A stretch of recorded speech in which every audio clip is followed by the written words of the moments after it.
We had a number of complaints regarding the last podcast, and a lot of those complaints were directed at me and about how I was talking over my wonderful co-host Dan. And upon reflection, I realised that those were genuine complaints, and I'm very sorry, apologetic for my actions on the previous podcast and the impact it may have had on the listeners' enjoyment. And I've gone away and I've had a think, and I'm going to change my behaviour in this podcast so that I won't talk for too long. I won't talk over Dan because I really want to make this as an enjoyable place for me and Dan to have a conversation, as well as for all our listeners to fully engage with our content. Yeah, I don't think it was too much of an issue last week, but we'll get going on this podcast as normal, right? Okay, so yeah, welcome back to And the. now to welcome you all back to this week's episode, where we're going to be talking about level design, hopefully. That's going Um, to be some of the topic at least. Some of what we talk about will be about level design. I think it's generally going to be a platformer based one, but there'll definitely be stuff on just 3D level design as well as open world stuff as well. So I mean, the place to start really is on the kind of the classic examples of level design, which is like the old Mario platformers, right?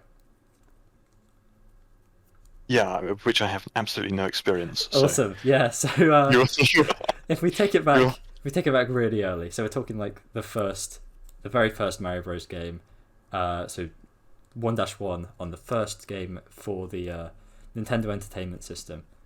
So really like the original Mario, as far back as we can go before Mario was Jumpman.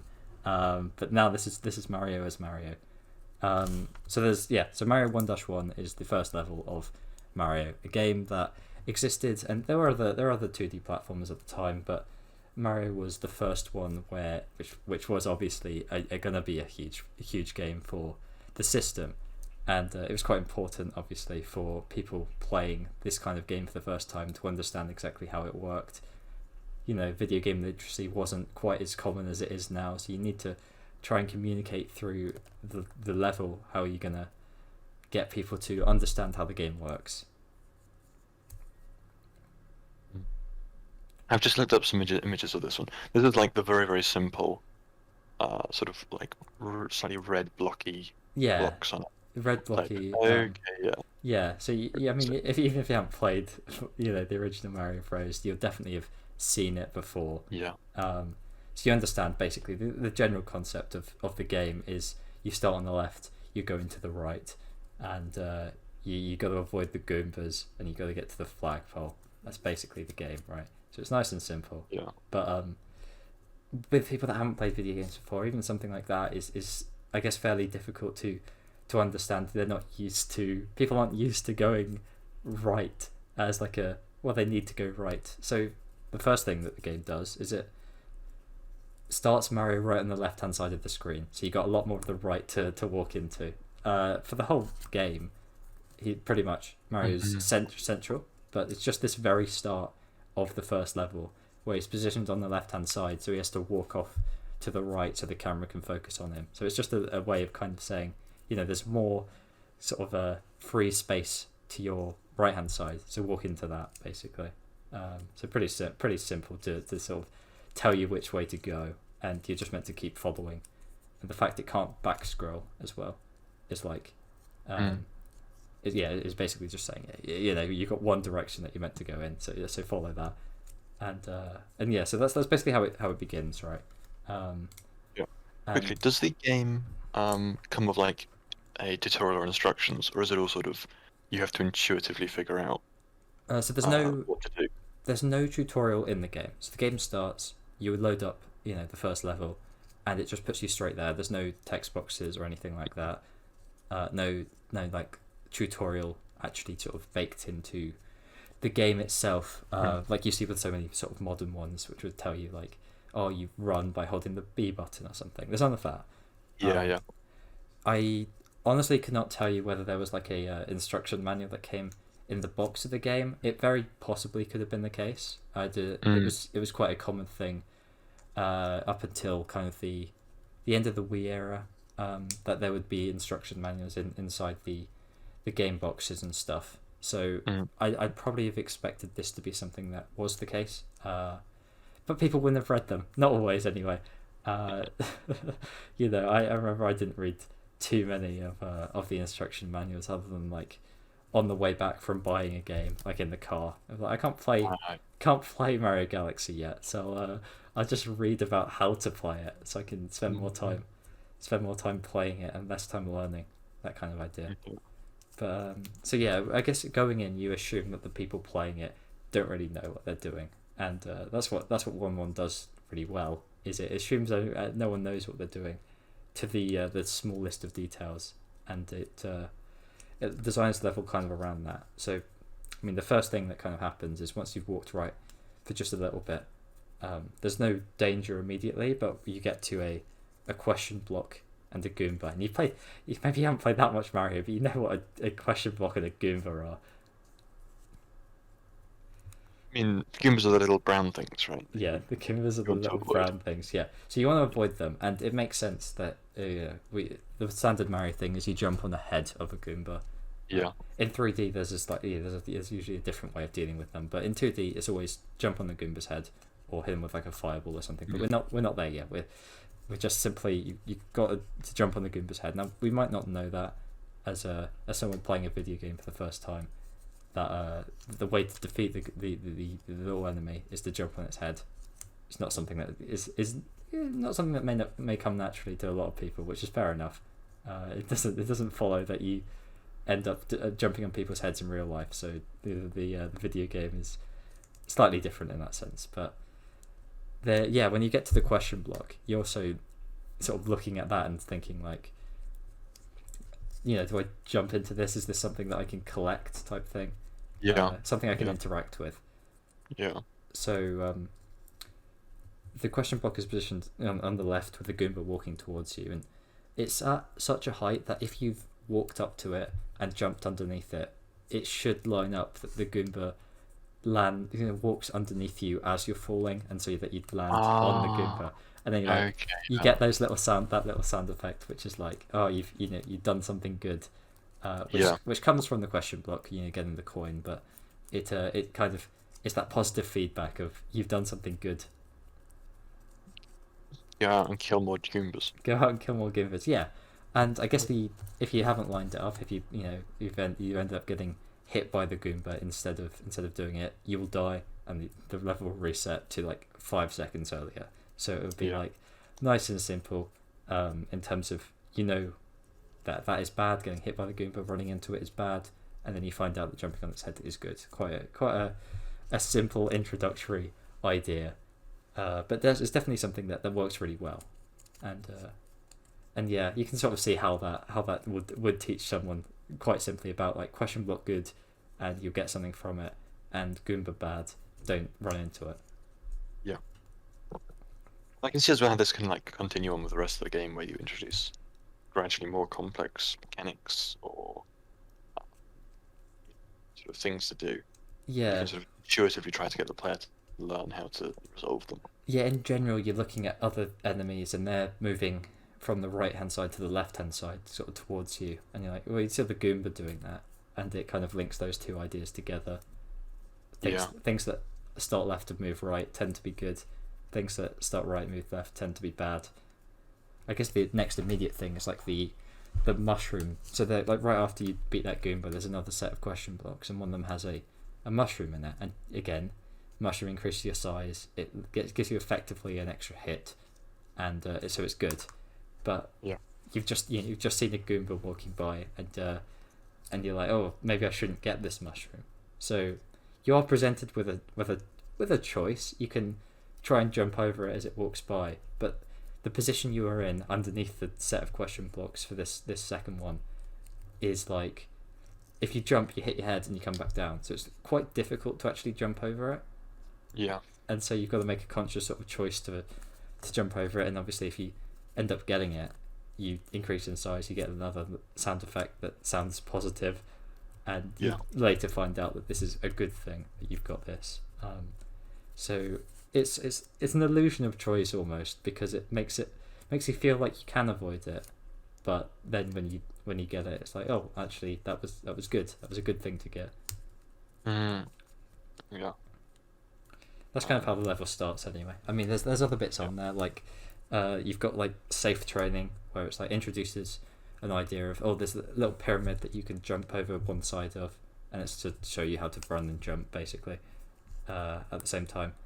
And then it's like, oh, later in the level we'll do the same pyramid, but instead of there being floor in the bottom of it with the hole you have to jump over, there'll be a hole that kills you. So it's like, you practiced this earlier. Now there's like an actual threat to it. Yeah. Yeah.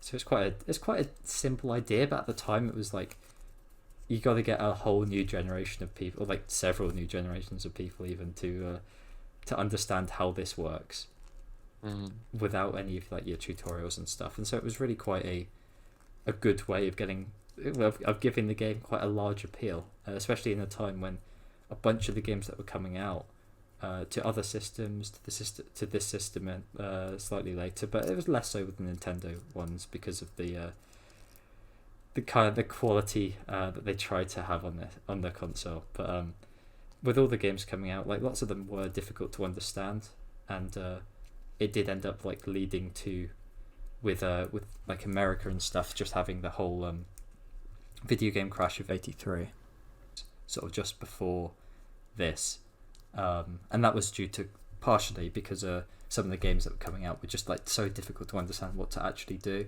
like the E.T. game. I'm not sure if you've heard of that. I think I have E.T. Yeah, so it was the E.T. game was obviously a tie-in to the movie that had come out, and so the idea basically was it was this kind of exploration game where you had to escape. You had to get home, but there was no tutorial, and the way that the game worked was incredibly confusing and looked incredibly confusing, because you'd be walking across like an open screen, and then you'd fall into a hole, and it was kind of difficult with the graphics to work out exactly what was going on, and so people got really confused and really frustrated with it. It was kind of a bad one. I mean, the crash was also kind of due to the fact that they printed so many copies of the game that just did not sell, and so in America at least it was like video games kind of had a couple of years where they'd lost any sense of popularity. It felt like it was kind of over, and then in Japan, obviously with Nintendo, they started up with the NES, and Mario 1-1 was kind of the perfect kind of launch for that. I guess if you like have the ET situation where you've got all these copies and none of them sell, it sort of signals to a bunch of other producers or studios or people that this isn't a good investment to spend money on, because you're not going to get a good return on your money.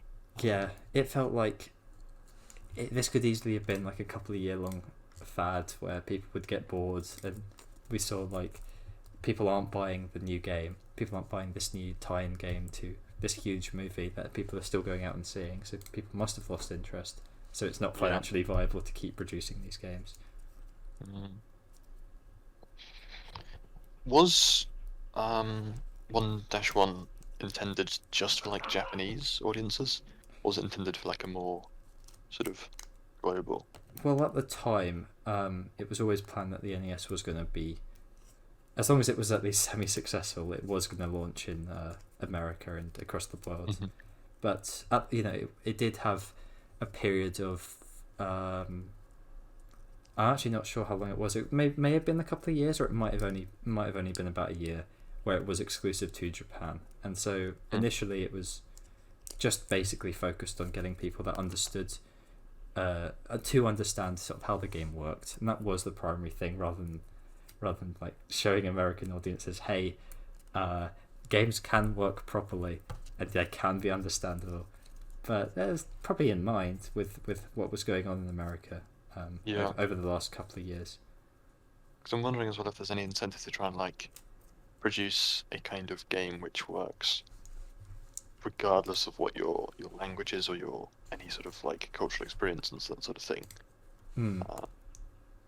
Like if you've got that incentive, then you want to produce an as intuitive as possible game. I think that makes sense, doesn't it? Yeah. But yeah, I mean, there are obviously there's a lot more in in the original Mario that does this kind of standard level design stuff really quite well. But I don't know if we need to keep talking about Yeah. the first Mario game forever. I think it's an interesting thing as well. Actually, this is going to be a jumping around chronologically horribly, but because when you think of modern games, there's so much sort of built-in intuition it assumes. Mhm. Like, yeah, they have tutorials, like you move with these buttons and you do stuff with these buttons, but so many of the mechanics, like holding down buttons or like how buttons might interact, for instance, are kind of just assumed knowledge a lot of the time. Yeah, that's And a lot even the more stuff common, like, isn't it? yeah, definitely, and even the thing is like you moving right and like knowing which way to go, it's just sort of assumed you'll kind of figure out which way is the correct way, or like parts of the display, especially with sort of games where you're like, you've got like the POV of a character, Mhm. and you've got like a heads-up display, or you've got those things, and you've got like an overlay of some kind. Those can get quite complicated if you're not used to them, and there's like a lot of information coming at you. And unless you've already learned how to process what information is important, and like, oh, the bar at the top, which has like markers on it or different colors, normally shows you which way to move. Yeah. Like, it's simple things like that, which when you don't know them, can become very hard to sort of see. So it's really interesting to like think about how far games have like advanced in terms of their. I mean, this partially isn't just level design, but in terms of just their overall design and assumed knowledge. Yeah, there's definitely a lot more assumed knowledge now. I remember watching a video on YouTube, I think a couple of years ago now, where it was like my non-gamer wife tries playing video games for the first time, and it's like he sits her down with a bunch of different games from a bunch of different genres, and it's like, how can she work out what she has to do, or like how much fun does she have playing this game when she has no idea Yeah. how to look at it, right? And one of those ones was obviously like the original Mario, which is pretty easy to pick up because it is just like you go right and you jump, and that's it. I guess Mario's in keeping with his original name, in just having jumping as his thing.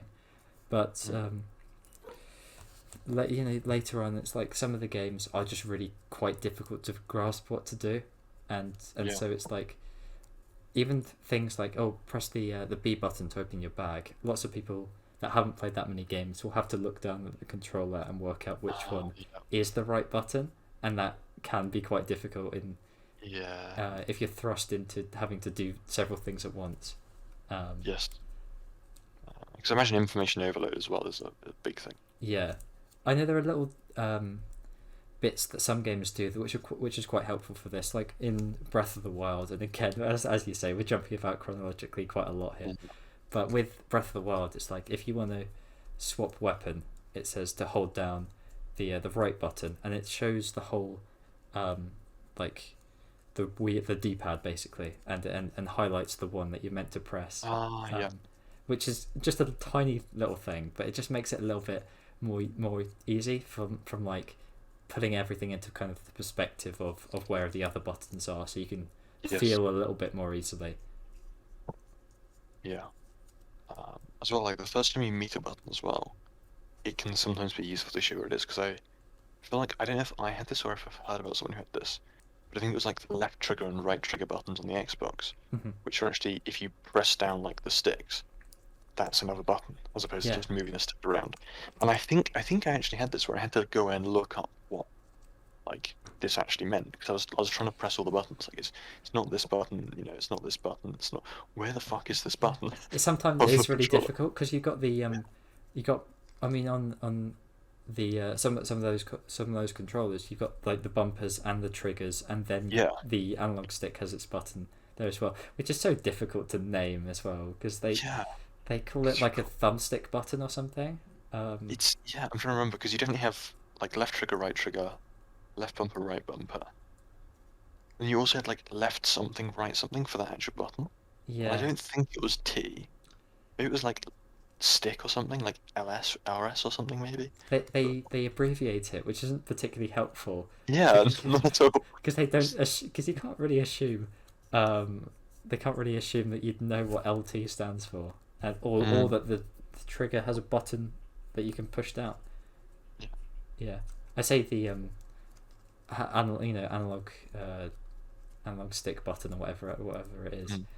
Sometimes it's not used at all, so it's Yeah. sometimes fine, but it's just when it occasionally pops up, it's like, this is such a weird thing that you have to, for the first couple of times it comes up, you have to just get used to the fact that there is a new thing that you've not used in ages. Yeah. I'm trying to remember. I can't remember quite what game used it. It may have been like some kind of Halo, like maybe the zoom in or something along those Yeah, lines. it's usually But I that think it, kind of thing. yeah, it definitely came. I feel like a few years after I'd already been using the Xbox, like 1 or 2 or something, and I was kind of surprised at, what it was and how I'd never had to use it before. Yeah, Very, very strange. but I think that is assumed knowledge, really, in quite a lot of Yeah. cases. Which, I mean, even we've had trouble with that at some Yeah. points, right? But Yeah. yeah, it's a little bit different to some of the other examples, and you get a lot more of those kind of maybe it's quality of life, maybe it's accessibility. Accessibility might be the better word for it, where the games will try and just show you a little bit better where the button is for people that haven't played it before. Yeah, I think accessibility is the right word. Yeah. But on the other hand, it can be very tiring if every game has the same sort of, long kind of tutorial explainy type thing at the start. It's difficult because you want to balance the people that Yeah. have played it before and know what they're doing. So optional tutorials is quite a classic thing. Mm. You'll ask the player if they know what they're doing. I think the difficulty with that is lots of people will be a little bit too proud to want to sit through. If they've got a bit of an idea, then they'll be, oh, okay, yeah, I kind of know what I'm doing. I've got information from a friend that's told me what to do to play the game, but they might not want to sit through a whole tutorial that goes over everything. So it's like individual elements kind of sometimes feel like they need their own tutorial. Yeah. And also, quite often you bundle everything up in one tutorial, and you'll just have a tutorial for the game, and also like for actually using the controls, which is obviously the thing that's generally required less of the time, but is still sometimes needed. Whereas the tutorial for the game is quite often needed for people to play, just so that they know exactly what each one does. Yeah, which is why I guess with that Mario example, it's quite easy, on the original sort of NES controllers. So it's got a D-pad, so you know which button you're going to be pressing to go to the right hand side. It's not got an analog stick, so it's like the only one really that you're going to be pressing to go right is the one that points right. Mm-hmm. So it's a little bit easier, but with the controllers now, like there's a lot more buttons. Oh yeah, no, I'm looking at this. There's literally just a D-pad, a B button, an A button. Yeah. And then like your select and start menu buttons. Mm-hmm. And oh my word, that's so small. It's so much more simple, isn't it? It's so much more simple. Yeah. And yet it still has all the kind of explanations in this original Mario that just kind of help to make it all work. It makes it just a lot more accessible to basically anyone. Yeah. Yeah. Oh my gosh, this is remarkable. We've come a long way in terms of complexity. Yeah, I mean, have you seen the controllers from before then as well? Like the ones that have like the big joystick that pops up or anything? I don't think so, no. What are they called? So, I mean, if you look at the... there's like the TurboGrafx controller, I think might be the one I'm thinking of. Or... I mean, that's an example of it. Oh, this, yeah. Oh my... I don't know how engaging this is, you Googling something, but hopefully I've got the example right. Oh, okay, yeah, no, I think this is the thing. It looks very, very odd. Some of the odd controllers are odd. They've got like big pop-up joysticks, or they got little turning like knobs that you have to turn to go left and right, or up and down. Like a dial type like thing. a dial, yeah. Oh my god, okay. So like when you had the kind of the plug and play devices with like your big console, where you'd buy a device to plug into your TV that had sort of like 5 or 6 games on it, maybe. They would have this one controller with like a dial to go up and down for like Pong and that sort of thing. And yeah, you sent me that image. Yeah, that's kind of what I was thinking of, that TurboGrafx controller. So yeah, it's quite interesting, some of those old ones, which are, I guess, a little bit difficult. You could imagine if it's a dial, turning it one way and then coming back to it the next day and not remembering whether turning it left and right goes up or down or not. Yeah. Oh my word. Oh my word. I guess that's what they had at the start. That's what they had at the start, and so the Nintendo consoles with the Yeah. NES was like the first standardized. I'd still call it modern controller layout. I think that's fair. Obviously, analog sticks coming and becoming a very kind of standard thing that controllers have now, but it was definitely the first step into a proper controller. Mm-hmm.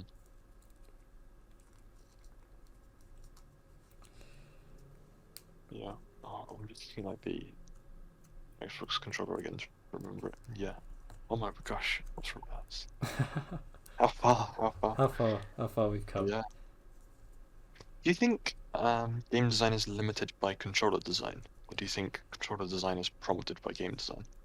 I That think question makes sense. so. Yeah, it sort of makes sense to me. I mean, the thing that I would say is that there's lots of times when a controller can, it's sort of, you imagine the new PS5 game, it could be used with a PS2 controller and it would still be able to be played. So I don't think the controller limits it in that sense, but there's a lot more experiences that the new controllers can have in terms of things like the HD rumble, in terms of those extra little bits like adaptive triggers that the new PS5 controller has, and the PS5 controller is the kind of the industry standard for like a really great controller because it's got all these little extra bits. When it comes down to kind of a slightly more basic level, and we're looking at just, well, can you make a 3D Mario game on the NES controller? The answer to that is not really. Not really. To move around in 3D, you basically need an analog stick, so sometimes it is limited in that sense. But yeah, definitely it feels like because of the type of games that a system will want to make, they'll introduce those ideas. Then it was like with the N64, Nintendo was launching with 3D games, 3D platformers, and so it was like, okay, well we're testing these games out for our new system, and part of the launch of the new system is let's show off what this new console was able to do with making a game that could not run on the previous console. So that in the case of the N64 was Super Mario 64, and that could obviously not be played on the NES or the SNES, and so when they were obviously developing it for the launch specifically, they were like, well, we need a controller that works for this, and so the N64 controller in all its glory, if you will, was born. What do you think of the N64 controller, having seen it before? I have seen it. I've never actually used one of it, which is the issue, right? In terms of how much input I'd have on it. Yeah. I think like the strangest thing about it whenever I look at it is just how it looks like it's got the extra prong in it type thing. It just confuses me whenever I see it because it's got that kind of three-pronged system. looks so much different than any other controller we're used to. Yeah. Because we don't see three-pronged controllers, it's always the two-pronged ones that we have. But it kind of works. It's a weird controller though. I mean, I've used one quite a bit when I was playing Super Mario 64, and I don't dislike it. I quite like it for that game at least. I haven't played too many other N64 games, but that game at least it does work. Yeah. It's just a little bit weird. It's just a little bit. But like, because I'll briefly describe the controller. You've got like the set of buttons on the right hand side. Mm-hmm. You've got a D-pad on the left hand side, and then in the middle you've got like an analog stick. Yeah. Which seems really odd because it's which hand do you use the analog stick with? Is it the left hand? So usually the D-pad on the right hand side is not used for too much, and so you're able to it depends on the game obviously, but sometimes you're able to put your right hand there and move your left hand up to the D-pad on that side. That said, lots of games will use the two buttons next to so in the right hand side of the controller there's the four C buttons, which are often the camera buttons, and that's what Okay. they're mostly used for. And that's that little D-pad in the top right of the controller. Yep. And there's also the two, there's the B and the A button, effectively, which are also on that right-hand side. So usually, and in most cases, you'd have your left hand kind of moved from that D-pad onto the middle controller, and then you'd have your right hand able to cover the A and the B, which are the most used buttons, and then the camera buttons, especially in the 3D games, that's what they use. Okay. And so then the camera buttons are like rotating your camera by a fixed amount in a certain direction. Yes, yeah. So at least in the case of Super Mario 64, and I'm pretty certain Ocarina of Time does exactly the same thing. It's like you press it to move it kind of 45 degrees or 90 degree type thing in one direction, and that's just to reset where the camera is. And I mean, in the case of Super Mario 64 again, it doesn't use that left D-pad at all, so you can have your left hand on that analog stick the whole time, which is obviously important for for moving in 3D, right? Yeah, it's sort of essential. Talking about moving in 3D, are you a fan of Super Mario 64's controls? I found it remarkably painful to play. I think so we played it under the pretense of speedrunning it quite a lot, yes, didn't we? we did. That was always the whole point of playing it. And so when I played it, I was essentially following a 16-star speedrunning strategy for it, and trying to do the tricks. Yeah, that was trying to do the tricks without having spent basically any time on the game.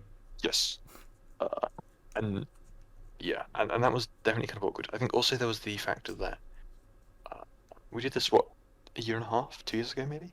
Yeah, it was the summer of 2020, I guess, so about a year and a half ago now. Yeah. And prior to that, I hadn't really played any Xbox games in a long time. Because I was using an Xbox controller to do it on an emulated version. And I think even then, the Xbox games I tended to play were like games where you didn't really require hugely high controller precision. Like I played, sort of Forza or Halo, or Borderlands on the Xbox, or Portal on the Xbox as well. I think those sorts of games where you don't require a huge amount of controller precision. There was not a huge amount of, I guess, technical skill in terms of controller ability, because I never really played them to a high level. It's just single player. I think that's probably quite important to say. Is because if you want to play them really, really well, hell yeah, you need a lot of ability and control. But if you're just sort of playing them casually, I did, then I didn't really develop those skills very much. So coming into Super Mario and trying to play the game where the timing of your buttons with other actions will affect how you move, was definitely very awkward. I feel like some of the camera controls as well didn't translate across as well as they could have done, perhaps. Yeah, I can see that. The camera's fairly awkward to use in it.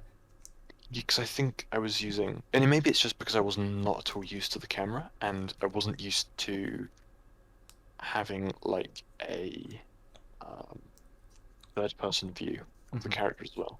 Because generally, the view I'd be using while playing games would be first-person POV.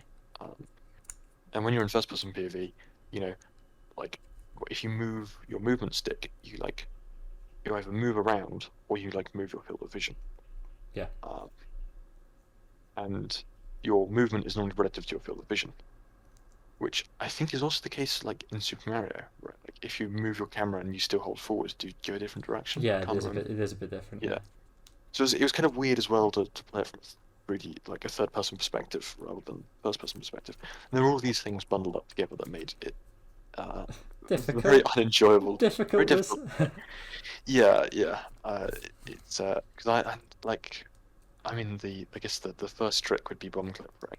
So we were doing 16-star speedruns as Will said, and the typical way that you'd start off with a 16-star run is you go into Bob-omb Battlefield, and then you've got to get that star, which is through the cage. So the standard way of doing it, if you're not speedrunning, is you got to ground pound on the chain trump stick 3 times, and you unleash him, he breaks the cage, you get the star.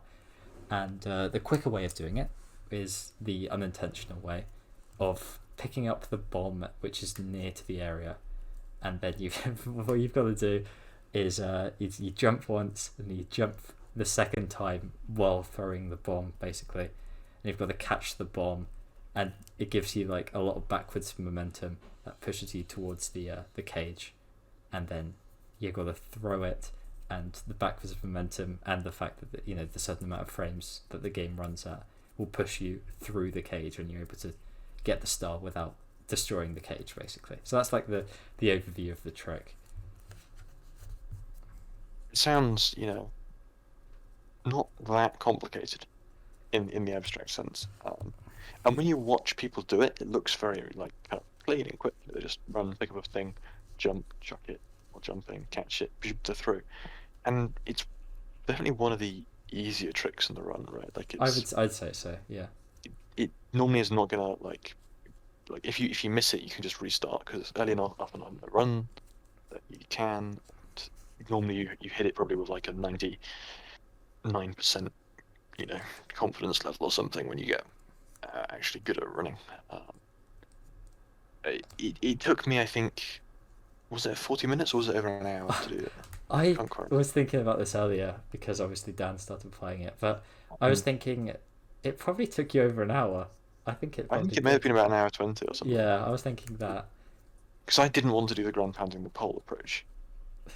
You were not happy with those. I was not prepared to do that. So you wanted to save those extra 10 seconds that the trick does. Yeah, exactly.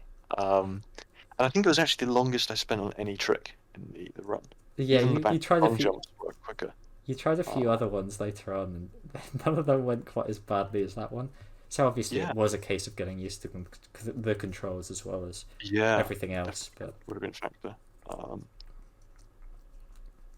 Maybe we should have got you involved in that straight away. Maybe we should have played the game through or something. No. Far better option was to just let me finish the game the first time on a 16-star run, without really seeing any of the game or enjoying it, and just having it in my mind as a horrible time spent suffering, essentially. We'll get you to play it a little bit more. Dan's been obviously saying about doing some speed runs of it, so we'll get you involved again for round 2. I've seen a little bit of it on Twitch recently as well, and so I'm more inclined, I guess, to bash your head into a wall. Yeah, exactly. To bleed myself, but I'll see. There are a bunch of games I want to do. We'll play this Christmas, so I'll have a think. Have a think. Yeah, I know Super Mario 64 is a good game. It's a good game. It obviously has a few problems that mostly come from just its age, really. Mm-hmm. But at the time, it was obviously huge, and even now, it's seen as like the standard for 3D games, because it was the first. Well, it wasn't the first 3D platformer. It obviously wasn't the first 3D platformer, but it was the first big one. It was the first successful one, the first time Nintendo made one. And if we're going to talk about level design, the level design of it is still really quite unique, because with a lot of 3D platformers, you still have that kind of course clear sense of it, right? As in, like, you've got a goal to get to, and you have a start, and your target is to get to that goal by the means of the level and how it's designed. And so that I'll talk about this a little bit later, but there's usually a kind of a theme to the level that will be repeated at several points in different ways. And kind of Super Mario 64 doesn't do that at all. It's a lot more sandboxy in its sense. Like you travel to the level, and there are several stars that you can get for doing different challenges and different tricks, but it's all very much like one thing to get a star, and you kind of when you arrive in that world, kind of able to do what you want. Go off and get whichever star you want to do by working out how to do them. Yeah. And there's other things to collect, right? Because there's gold coins, there's the red coins and things. I don't know if these are worthwhile to collect or if they just give you health. So typically what will happen is on each level there'll be an extra star for collecting the 8 red coins across the level. Okay, yeah. And there'll be another star for collecting 100 gold coins across the level. And that will be, a red coin counts as 2 gold coins, a blue coin counts as 5, and there'll be those dotted around as well. But when you've got 100, then you get extra lives, and also you get a star as well. Yeah. Okay. Yeah. So when you're doing a 120 star speedrun, Yep. you have to collect every single thing. Yeah, you're collecting lots of coins on lots of levels, and Yeah. that's pretty much it. I mean, you get to the end of an 120 star speed run, and you've got 119 stars on the final level, and usually you'd be able to do it in this quick way of getting to the end and do some skips and stuff, and you have to go off and get coins instead. Get the red coins instead, which is fine, but it just kind of, you don't do all the tricks that you would usually do in a 17 or 16 star because you have to get coins. Yeah. Yeah. And I guess in some 16 star runs you do Bowser's Reds, right? Yeah, and so usually in the first Bowser level, Yeah. people will do Bowser 1 Reds. It's a little bit quicker. Mm-hmm. Yeah. I'm learning more about the game than I actually ever knew. Despite technically having completed it. You technically completed it. I think the time of your first run took about 3 days if we kept the timer going. Yeah, I think that's right. I think that's roughly how it was. It's not a bad first effort. It's a little bit slower than it could have been. Maybe you got a bit of time save, maybe. Yeah, if I'd ground pounded 3 times at the start, for instance, I probably would have got a lot further on the first day. Yeah. Would have been a better mental space, other than being triggered by a bomb for so long. It was quite fun to watch. Yeah, I'm sure it was. Because I remember definitely saying at one point, I'm not stopping until I've done this. Yeah, it was that kind of stubborn motivation that you had to get through that one trick in that way. Which was good fun in hindsight. Yeah, no, it's good. It's definitely a type of game as well, which is fairly. I mean, maybe it's not difficult to pick up, but it's very different to a lot of games that are coming out in the sense that it doesn't tell you how to get the stars really. You get a clue with the name of the star the level that you go on to, but it doesn't tend to give you too much of a direction of how to get some of them or where some of them are. With a lot of other games, it might introduce the level by having a little cutscene where it shows you where the star is and it shows you where you are, and it might quickly pan over the level. This is the case in Galaxy, for example. And it would, and you sort of get a sense of, okay, well, I need to complete these things to get to this location. 64 doesn't really do that. Yeah, and even sometimes I guess there are instances where there are some stars which are locked until you've gone back in again. Yes. To the level, is it Wump's Fortress, where you get a star for killing Wump. Yeah. And if you go back there's a castle now which you can climb up and get another star. Yeah, so that works. You've got to re-enter the level again after completing that one to get the other star. A different example which highlights what you're saying is in Bob-omb's Battlefield. There is a star that you can only get. I mean, there is a trick to get it, but you're supposed to only be able to get it once you've got 12 stars and unlock the wing cap as a additional item. And then there's a box that appears on the level where you can get the wing cap in Bob-omb Battlefield, which allows you to fly up into the air and get on this little island in the sky. And so you have to re-enter the level after getting 12 stars and somehow realise that there was a wing cap on this level that you didn't know that was there when you played it the first time. Yeah. So it's a little bit tricky. But I remember because I was playing it when 3D All Stars came out, so that was about September last year, and I was playing through 64 properly for the first time because I'd done speedruns, but trying to get the stars in a normal way as well as all the ones that I don't usually do on a run, and some of them were quite difficult to work out how to get to, just because I just hadn't seen them done before in the proper way. Yeah, and I mean, I guess that's actually the enjoyment of the game, right? That's the purpose in a way is as a puzzle game too. Yeah, it's got a bit of that puzzle element. I guess one example I'm thinking of as well is Portal 2, which was sometimes similar. where, like, sometimes in some levels it's really clear to see what you have to do, where you should go. Yeah. And in some other levels, I remember like trying to actually work out what I was even meant to do for a long time, because it's so like because you don't have like that pan over. It just happens if you enter in and have a look around. Sometimes you can like see the exit and you go, okay, and then here's the exit. It's got like a line connecting it to something, or there'll be a button somewhere that you have to press, or something like that. And you can sort of work out backwards what you have to do. And in some levels, you just enter it, and you can't see the actual the exit in sight. And you just sort of have to kind of go along and guess what they want you to do. There's definitely levels that you enter a room and you realise there's not very many options open to you. Yeah. And it feels like, well, I can make a portal here, but I don't really know why I'd want to do that yet. Yeah, exactly. And I think in Portal 2 as well, especially because you can only make portals on white things, they can actually really guide you in colouring the terrain in different ways. Yeah. Because you automatically just get used to looking for patches of white everywhere. Wherever you see one, you think, can I put a portal there? Does that help? And that will include like looking at the ceiling, looking at like high up on the walls, looking across across the floors of rooms and stuff. Even if you can't cross them, you'll always be looking for these patches of white as like that. This is what I want to do. Yeah. Which is actually, I guess, like a very deliberate choice by them to make you sort of do in some way to guide you without actually having to show you or tell you. Yeah, because there's no real overview of each different like room that you enter.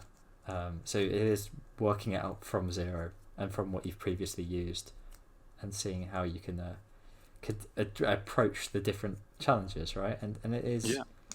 It's designed in a way that you notice something and think, oh, I don't know how to use that yet, but I know that that's important because it's there. Yeah. And you've got to, sort of remember that, keep that in mind, and then come back to it when you've developed a few other little bits from the start of the level.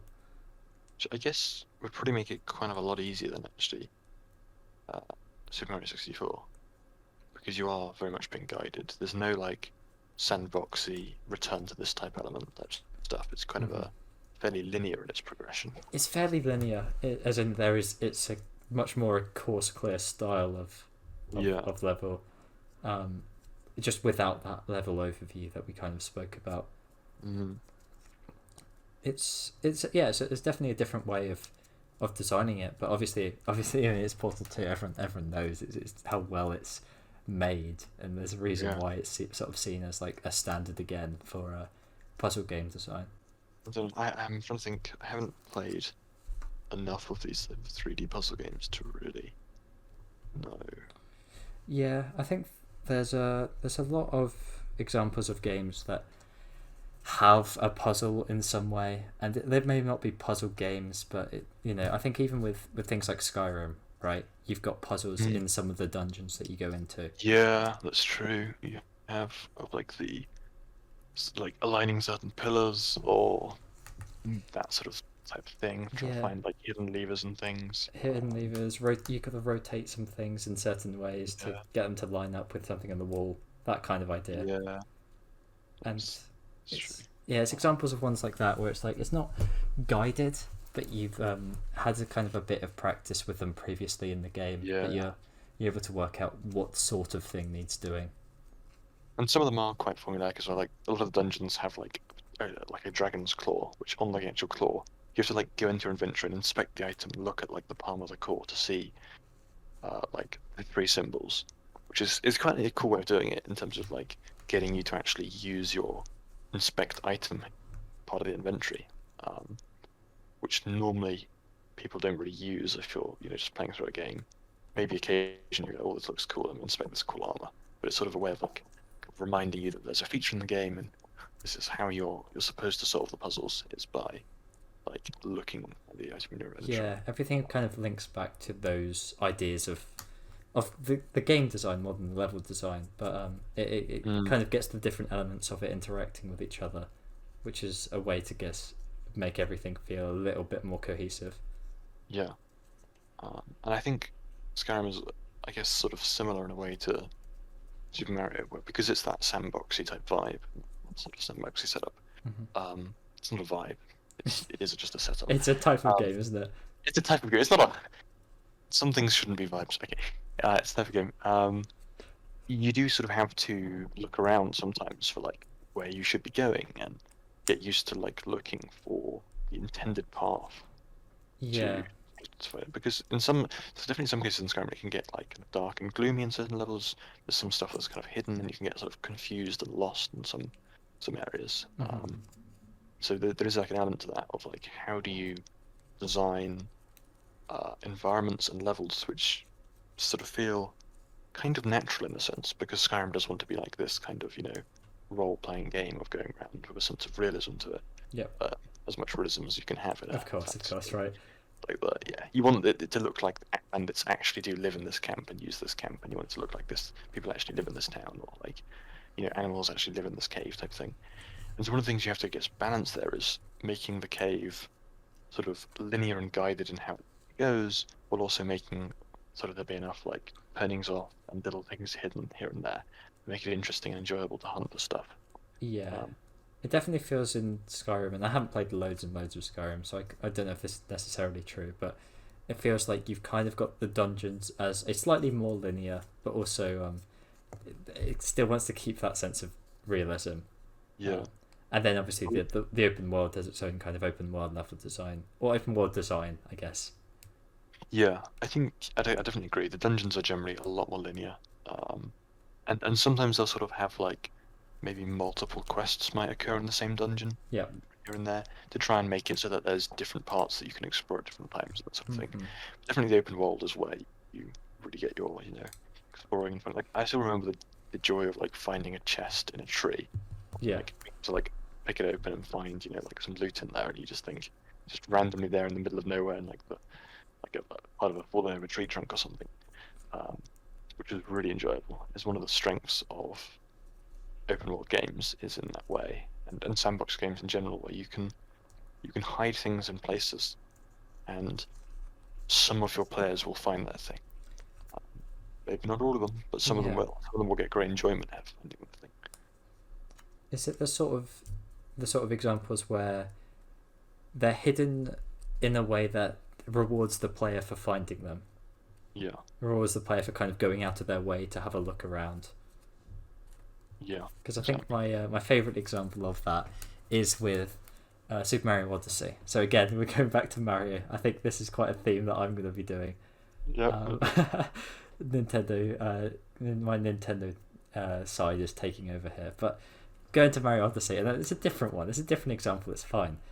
There's a level in Mario Odyssey where you're underground, and there's not a lot that you're meant to do except just kind of get through a fairly linear sort of side dungeon. It's not part of the main open worlds of Odyssey. It's a lot more of like a linear part of the level, and you sort of follow it through.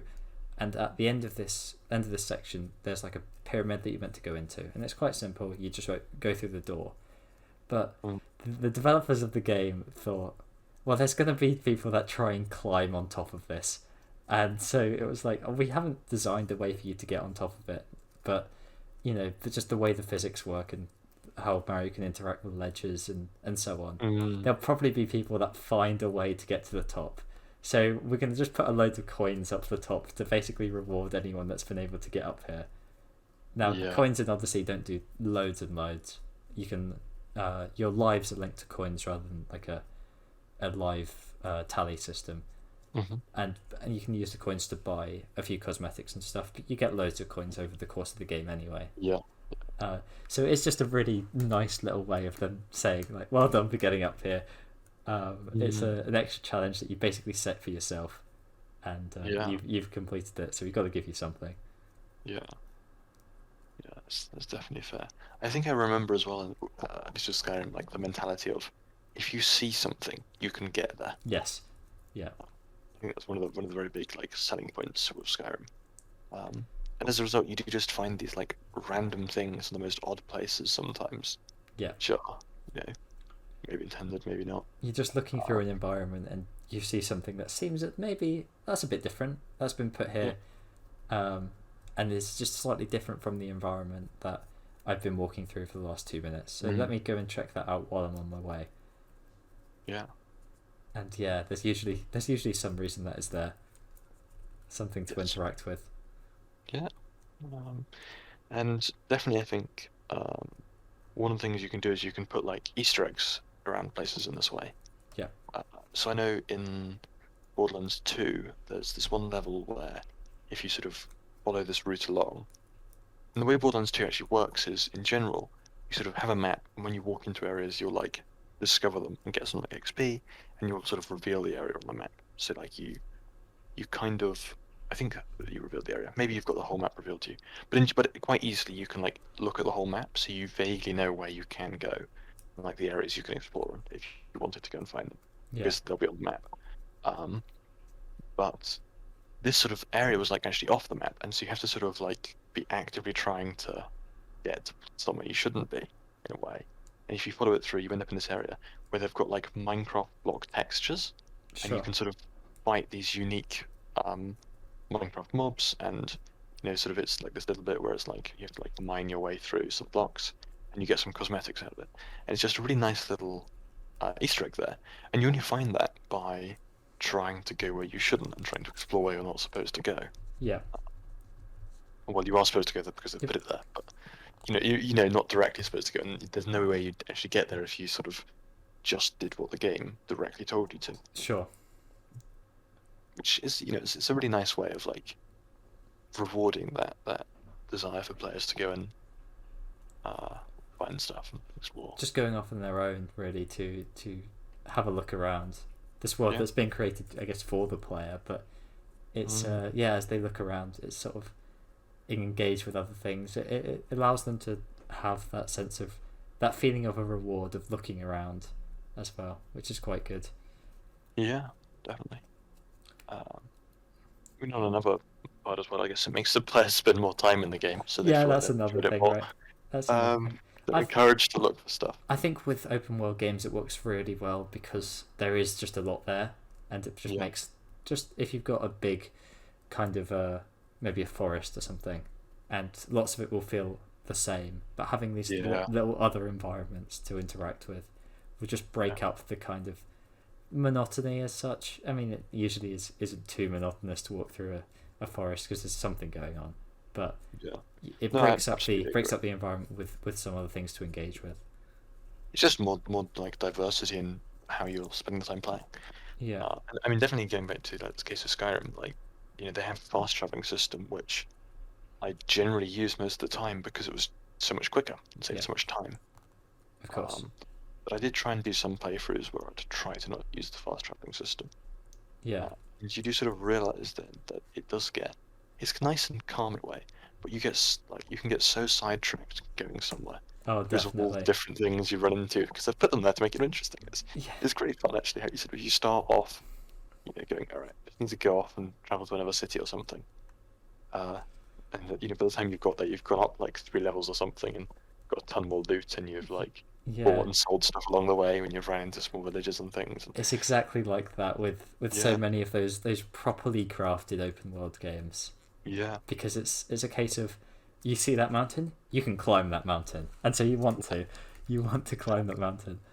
and it takes so long, and you do so much stuff on the way there and while doing it, and then it's so enjoyable as well. That's the thing. Yeah. It's especially with a game like Skyrim, which isn't really locked behind the storyline. No. Yeah. Not much like there's a main quest for you to do, and definitely certain sort of like I guess dungeons will be locked behind, Behind the main quest progression. behind the main quest maybe, or like behind side sort of quests which have like the storyline type thing. Yeah. But a lot of the actual game itself, and a lot of the things will be just there for you to do. You can explore them. I think you can find all this stuff, which is a really nice way of doing it, because it doesn't tie you into the game in linear fashion. It gives you so much more freedom Yeah. to do the games you want to do. It works really well with Skyrim, and the example that I'm just eager to use of Breath of the Wild, of course, because because everything is connected in a way that you can just walk somewhere, and there's no loading zones, right? So it's it's very much like you're moving from one area to the other, and it feels so cohesive, and everything is just part of this one big world, which feels, because of all the stuff that you can interact with, like you are just exploring a world. Yeah. And I think one thing that Skyrim does better than Breath of the Wild is all those side quests and side stories. There's so much to engage with in terms of that. Breath of the Wild has it, but it's not quite as strong, and you can't sort of follow them for quite as long. But but yeah, I don't really know with Skyrim what you'd say sort of about the first couple of environments that you find yourself in, right? So once the introduction is gone and you're out, how is that kind of designed in terms of showing you the bigger picture of the game? So I guess the way it works is like at the very start of the game, it's the classic, hey you were trying to cross the border. Yep. Then you've got like this introductory zone where you sort of learn a little bit about combat, you learn a little bit about like sort of looting, and you're let off, and you come out of this like because you're an escaped prisoner. You come out of here and someone says, all right, meet me at this location. And so then what you do is you travel to that location, and the way you get there, there's different routes you can take. And sometimes, especially in repeat playthroughs, I'll go, I don't want to go there straight away. I want to go off and do this other thing, or there's some bandits near here I can go and kill. Yeah. So sort of immediately you've got freedom. Yeah. But it's just quite guided freedom. And you go there, and you'll talk to some people, and you realize you can just walk up to any villager and talk to them. And they'll say something, like, oh, was that weird shadow of a dragon or not? Like all this sort of stuff. And fairly quickly, I don't know if they're immediately. I think there are like some quests that you can. Like, there's a blacksmith you can talk to who's going to like guide you through how smithing works in the game, and get you set up with some of the basic stuff like that. And all these sorts of people. So they slowly introduce the game concepts through side quests, which you can do if you want to, which you only really learn about by actually talking to people and interacting with the game. Just sort of the thing you should do is just go and do stuff, Yeah. But definitely, like quite quickly, you could, if you wanted to, like just explore and do other things. Yeah, that's quite good. I mean, it introduces the idea that you can kind of interact with basically anything at any point. Yeah. It's all there for you to kind of look at. Yeah. And definitely, like as the quests go on, they like slowly increase the amount of the map that you travel to.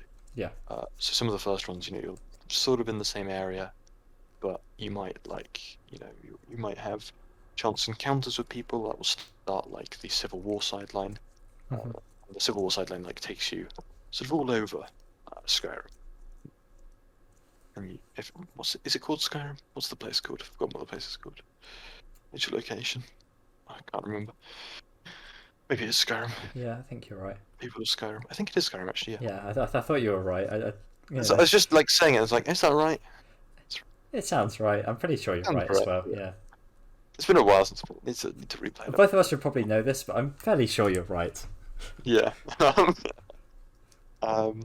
isn't that kind of setup where really I think on the first playthrough of it that you do, you kind of follow the story naturally, and that will slowly get you shown more of the world. But even following the story quite quickly, you can pick up different storylines. You have I don't know how much choice you actually have fairly early on. I don't think you get that much in terms of like, in general, I don't know how much there. Definitely in terms of like the sidelines, there's more choice. Yeah. To do stuff. Occasionally there'll be like choices, and quite often those are like binary choices. Just how you react to someone speaking to you, right? Yeah, and it's sort of like the decision of like, do you join with this faction or this faction? Yeah. Do you Okay. kill this person or not kill that person? And so there's those kind of elements in there. But also there's like, I guess, I don't know how much sort of like your relationship with certain people is affected. Like if you meet someone and you talk to someone in a certain way, maybe they'll permanently think of you in a certain way, certain sort of spectre type or something. Sure. And I think probably that like kind of storytelling sort of aspect of the game, where like the choices you make change the outcome. Yeah. Is something that's maybe that Skyrim, if it were to be better, would have more of that kind of interactive storytelling type stuff.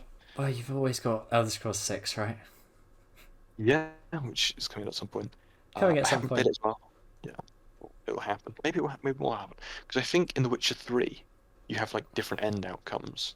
There's like 16 or something of them, Yeah. and the choices you make throughout the game will affect which outcome you get. But you're never really told this until you've actually finished the game. Hmm.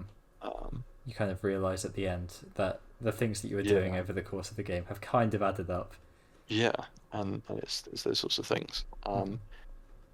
And I think I need to play The Witcher actually, because that's supposed to be like another really good, open Yes. world Oh yeah, RPG type. definitely is. Um, and I guess also Cyberpunk 77. I got the numbers 2077. right. 2077. But yeah, I mean it's. Okay, yeah. That game, one of the very big selling points of it was how much like every decision supposedly affects an outcome to some extent or Yeah, something. there was Well, meant to. I mean, I have not played it, and obviously neither. the state of its launch was kind of Yes. interesting. Interesting might be the word. Yeah. But Yeah. the intention with it was to make a game that was incredibly interactable, and also something interactive is definitely the word there. Yeah. There you go. Incredibly interactive, but also something that like your choices affected where the plot lines of a bunch of the stories and characters went to. I don't know if this was something they were able to achieve. Yeah, I don't know. Actually I've played a tiny bit of the game when my brother was playing it. He should have showed it to me. Yeah. But not enough to actually know anything. Hmm. I think it's one of those games that would be really enjoyable if it didn't have as many bugs and as many issues as it did, Yeah. and inconsistency things, and Well, of course. yeah, because like some of the combat was really quite nice. Some of the actual like the graphically it was beautiful, and sort of the voice acting theme. What console were you playing? Sort Were of stuff. you playing it on when you saw it? So that was PC. So That was Brother's on PC, right? yes, and that was with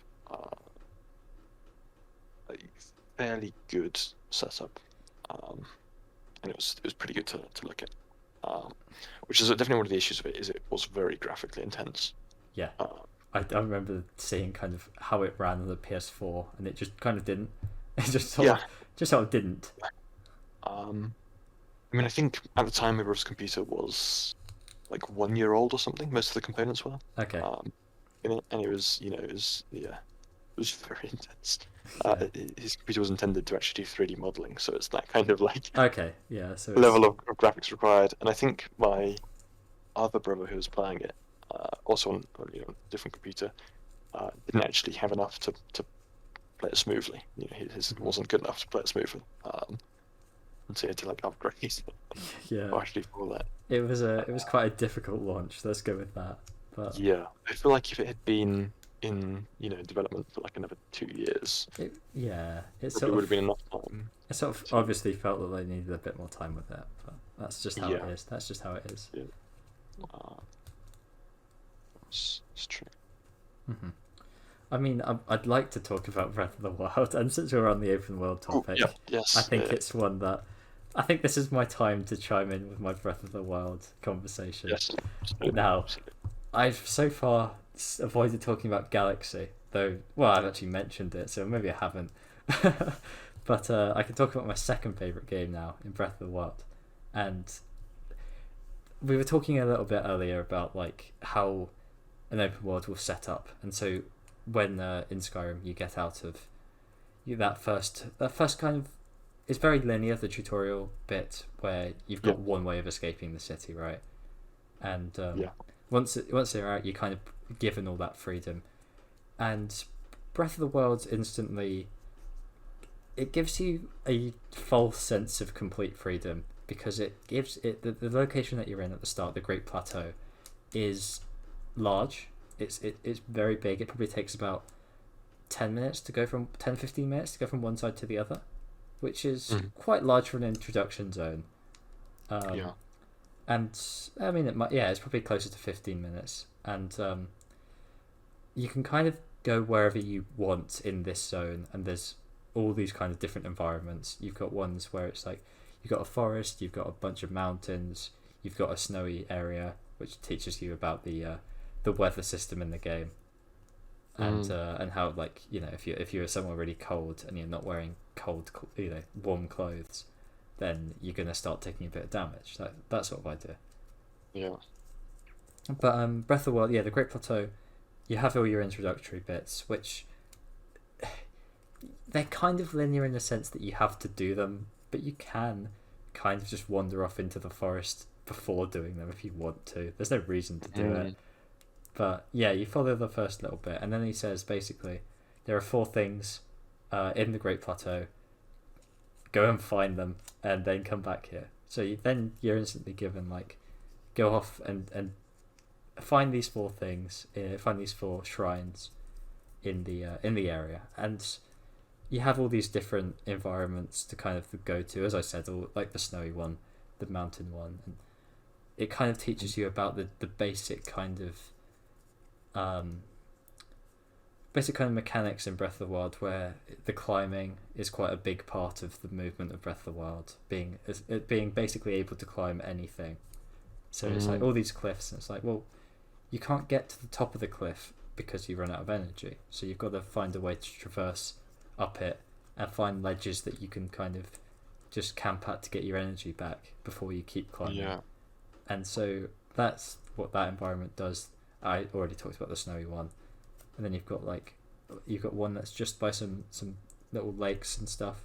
And so it's teaching you a little bit about what you can do with those lakes and your runes as well, if you've already unlocked some of them from the first couple of shrines. And so it gives you a real sense of what is possible and how the physics work. And there are so many different ways of approaching the challenges that are sort of set to you. With the snowy area, for example, just to talk about that one, because that's probably the best example. You can, if you go off to the foresty area, you can complete a side quest and get a warm jacket which lets you walk in the snow without taking damage. Quite a simple way of doing it, but you have to obviously go off and explore this area beforehand and complete a side quest, which is some cooking side quest, which teaches you about that mechanic as well. And if you don't do that, you can just go to one of the other forests and collect a bunch of apples, and then walk through the cold, take damage, eat an apple, keep walking, eat another apple to get your health back. It's not a great system, but it's an option for you, right? Yeah. One of the other ones is to kind of go around, and there are these bushes kind of just outside the snowy area where they've got these spicy peppers that you can pick up, and if you've either done the cooking already or you've learnt how to, or you just work out how to cook, you're able to cook these into a meal that gives you time where you don't take damage from cold. So then you get 5 minutes or something where you're able to walk through this area without taking damage, and that again works pretty nicely. So you've got all these all these kind of options here of how to approach it. And, I mean, even arriving in the zone, you've got a bunch of different directions you can travel in that all get you to where you're going. So it works really well as a way of challenging you, but letting you approach that challenge in whichever way you want to. Yeah. Oh, it sounds really cool. I want to play it now. Yeah, no, I think, I mean, it's an amazing game. I remember when my sister was playing it, because she doesn't play a lot of games, and she saw me playing it on the TV and wanted to try it out, and so I made her a new save. And there's in the Great Plateau, so right at the start of the game, you've just had the tutorial, and you're shown very quickly there is a shrine right by you, so you just go down to that, and you make your way down and you get to it, and it's just over this bridge, and you've got a bridge to travel across, but she didn't see the bridge, so there's you're on top of a ledge, and then you've got a little river, and you've got a ledge on the other side, and so her idea was, how can I get across this lake without drowning and without running out of energy, so I'm able to climb up. And so she was she made an attempt to get across just by swimming, ended up running out of energy on the wall on the other side, and then got and respawned just where she started. So she had to think of a different way of doing it, and so she walked around for a minute and found a boulder, and then pushed the boulder into the river, then climbed on the boulder, and then jumped off, so she had less distance to travel, Ah, so and it's was more able, energy. Yeah. yeah, and was able to climb up the wall on the other side. So it was like, she could have just seen the bridge and gone over, but but it taught her, like, she was able to find her own challenge and overcome it in just, there were other ways of doing it as well. If she'd unlocked some of the other runes, she could have moved some other bits on top of it and then walked across, or she could have made, there was another room that you unlock that she didn't have, which allows you to build little pillars out of the water that you can climb Yeah. on, and she could have used that if she had it. And so there were so many ways of dealing with that she just, and then she came up with one that worked, and it was really cool that she was able to overcome this challenge that she'd set for herself. Yeah. It is a great game. I would absolutely recommend trying it if you can. Yeah. No, it sounds honestly really good Hmm. with the amount. What's interesting as well to me is like I'm listening to some of the stuff like the energy system and the code mechanics, and I'm thinking of like a little bit of like Genshin Impact gameplay that I've seen. And Yeah, I'm like, this seems so similar. they're This is like, it's the easy comparison to make, right? yeah. I don't know what you know about Genshin. It's not something I've played very much of. I've tried it a little bit. I did have fun, but I can't get addicted to Genshin, can I? It's a gacha game. Surely that's a bad I spot. want to get addicted to it, but it does seem apparently you can do it just by grinding and you don't need to pay any money. But Oh, okay, okay. you can play Battle Cats without spending any money. Well, you And can do. Well, I mean, I don't know if you can, but do you want to explain that just in case anyone doesn't know the story? No one's got this far, but do you want to explain that? I can't explain it. So Battle Cats is a sort of a game where a gacha game where you collect different cats and you sort of build. You sort of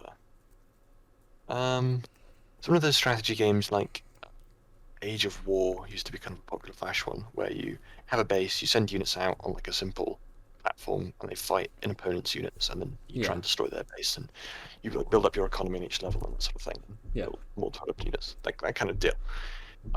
And when I was, sort of quite a bit younger, and had access to my own money, and was playing Battle Cats, there was a sort of a particular winter deal, and there was a sale. And at the time, it seemed like quite a good, it's so much cheaper. Let me spend some money on this. And then of course you've done it and you don't get what you want, but you're like, I got some good stuff, but not quite what I want. Let me spend some more money on this. And then before you know it, you spend sort of like £100 on the game in like a 1 week period, and which really shouldn't be the case for like a free mobile game that I'm not going to play that much of. no, but that is kind of gacha hell, isn't it? It's like you Yeah, you it's get it's that. started on spending money, and it Yeah, doesn't really stop. exactly, and it's remarkably easy as well, especially for uh, me as at the time. I think I was uh, 12 or 13, maybe 12 actually. So Around maybe that kind of age, right? 7 years ago, I think actually. Um, yeah, so it's very easy to not to be sort of, I guess, like led into making those sorts of purchases, and that falling prey essentially to like the gambling based sort of system, which changes your mindset and things like that, and that's how it's designed. I mean, it wasn't the only game which I had issues with, like Hearthstone as well. I spent a bunch of money on at various points. Spending money on games is just on like cosmetics and gacha rolls in Cosmetics or games. catch rolls, yeah, it It's feels so wasteful in hindsight. it really does. When it comes to like League skins that I've bought, which is like the Yeah, worst purchase I think I've ever made, I believe it's up there. yeah, yeah, yeah. I just, oh no, I just reflect on it. It's like I hate that I spent money on League of Legends. Yeah, I'm sure. I don't think I spent that much on skins on League. I think I only bought one skin, Hmm. but I did spend a little bit on like kind of almost battle pass type things, where uh, you like buy a thing and it gives you lots of missions to do, and you complete the missions and you get sort of more stuff. Okay. The reason being it was one of the most efficient ways to turn money into blue essence to buy more champions. Sure. Okay. So I made a calculated decision of I want to spend money on the game to get more champions, and this is the most efficient way to do that. I don't mind so much with League because I've spent so much time playing the game. Yeah. With Battle Cats, it was a disproportionate amount of money for the time spent on the game, Yeah. and that's really the worst factor. I think that's usually a factor that doesn't yeah, it doesn't tend to itself too nicely. I Yeah, managed to play Battle Cats for a long time without spending money on it. it is doable. Um, It is doable. it is possible, uh, Yeah, but it's so maybe easy it's. to fall into those gacha traps, isn't it? Oh yeah, And so Genshin's one. I think it's fine, and I will check it out and hopefully play a bit of it this Christmas. Because I do I want might. to. I could try it. I have Yeah. got a friend that's telling me to play Genshin. I do want to. It looks really cool. There's multiplayer on it, right? There's Just some elements of multiplayer, yeah. maybe I'll have a play because like the combat system looks really cool. I Because you have. when I played it before, I played it on mobile because it was like the most kind of visually Oh, impressive mobile game, and I was like, I need to see what this looks like on mobile. yeah. Um, it's so cool. It's so cool. Obviously, lots of the controls didn't work perfectly. I think, Imagine. especially there's like a I don't have any idea what any of their names are, but there's like an archer that you get. It's like aiming a bow on mobile is so awful. Oh, yeah, yeah. No, I would because like when I've seen the combat as well, it looks to me like because you're switching between different characters, right, Yeah. to use different abilities and things. You want to like set up combos quite quickly between different sort of characters, different Mhm. builds and things. And that doesn't seem like a thing that's easy to do while also like trying to dodge and juke an enemy at the same time. All the ones are like on mobile. What? No. It was quite tricky. It was quite tricky, but I had Yeah. a good time with what I played, and I Mm, think if I sit down and actually play it on PC, I will probably get addicted because it is as close to Breath of the Wild as yeah. exists. I think. It's got that same sort of, or similar at least, kind of you know, anime-esque art style. Yeah, Yeah. it's a bit more anime. They think they call it like Breath of the Wild with waifus, but yeah, that kind of appeals to me more, Yeah. right? That's not going to put me Yeah, off that's at fair. all. That's fair. Okay, I'm looking at Breath of the Wild's art style now. Wait, hold on. It's You well, know, you type in Breath of the Wild and you get images of Genshin, oh, so excellent, excellent. Yeah, already it's the it's definitely similarities. definitely something I need to check out, and I will do. And then we can Yeah. make a whole podcast talking about Genshin when we're addicted Oh, over Christmas, right? yeah, yeah, That that'd could be genuinely great. happen as well, couldn't it? That is the type of game I would get addicted to, honestly. I Yeah. think Does that because mean it you should does. not play it, or does it not stop you? No, no, no, it doesn't stop me. For It's the better. same It's reason I'm better going to than get League, addicted right? to it. It's better than League, right? To get addicted to Yeah. that. Oh wait, actually, is it? I don't know. Maybe not. Maybe. I mean, I'm not going to spend money on it, so Are you? Are you I'm not? not going to spend money on it.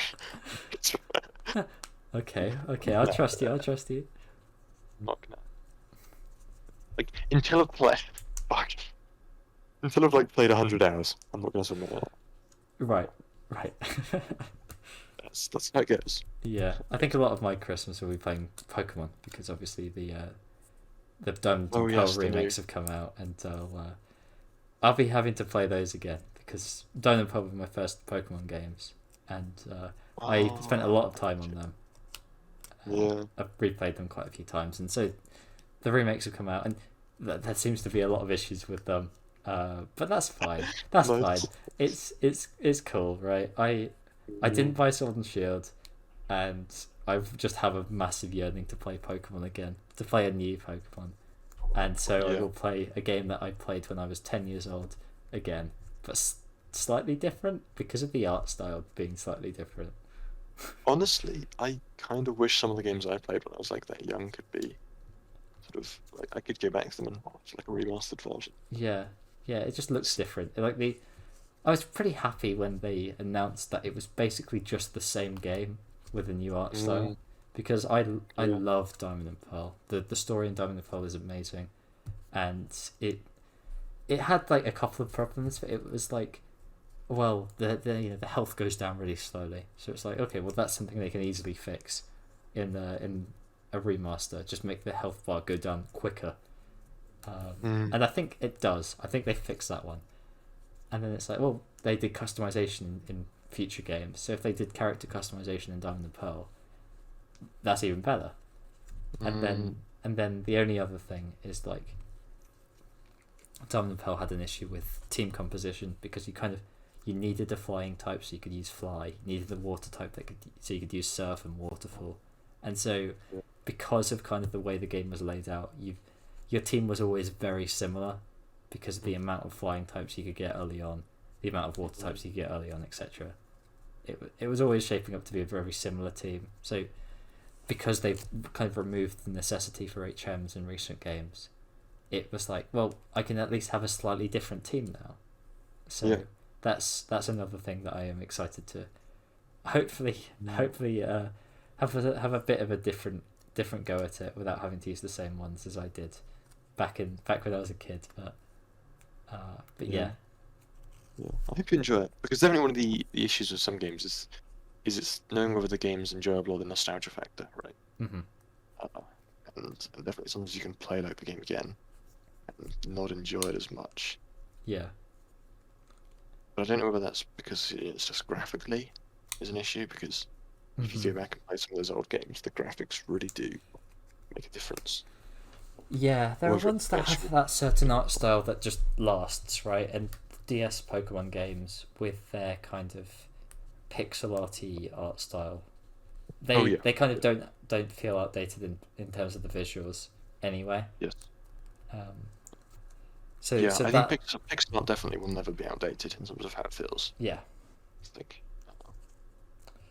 And there are other stylized kind of art styles, like the cell shaded style in Breath of the Wild. It's not as graphically impressive as some of the other open world, which kind of focuses on the realism, but it just looks so great, right? You don't need it to be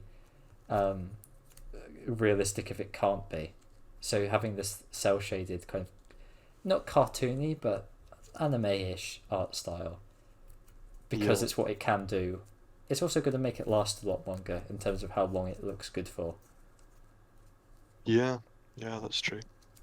I definitely feel like the game I'd go to for this would be like the Borderlands art style. Yes, that's quite a good example.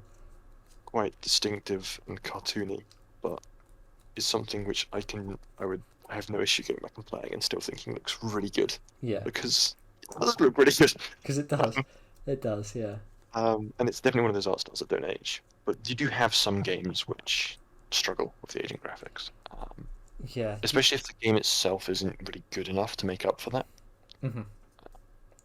The example I would use here would be a game called, I think it was Civ City Rome, but it might have been called Civ City Rome.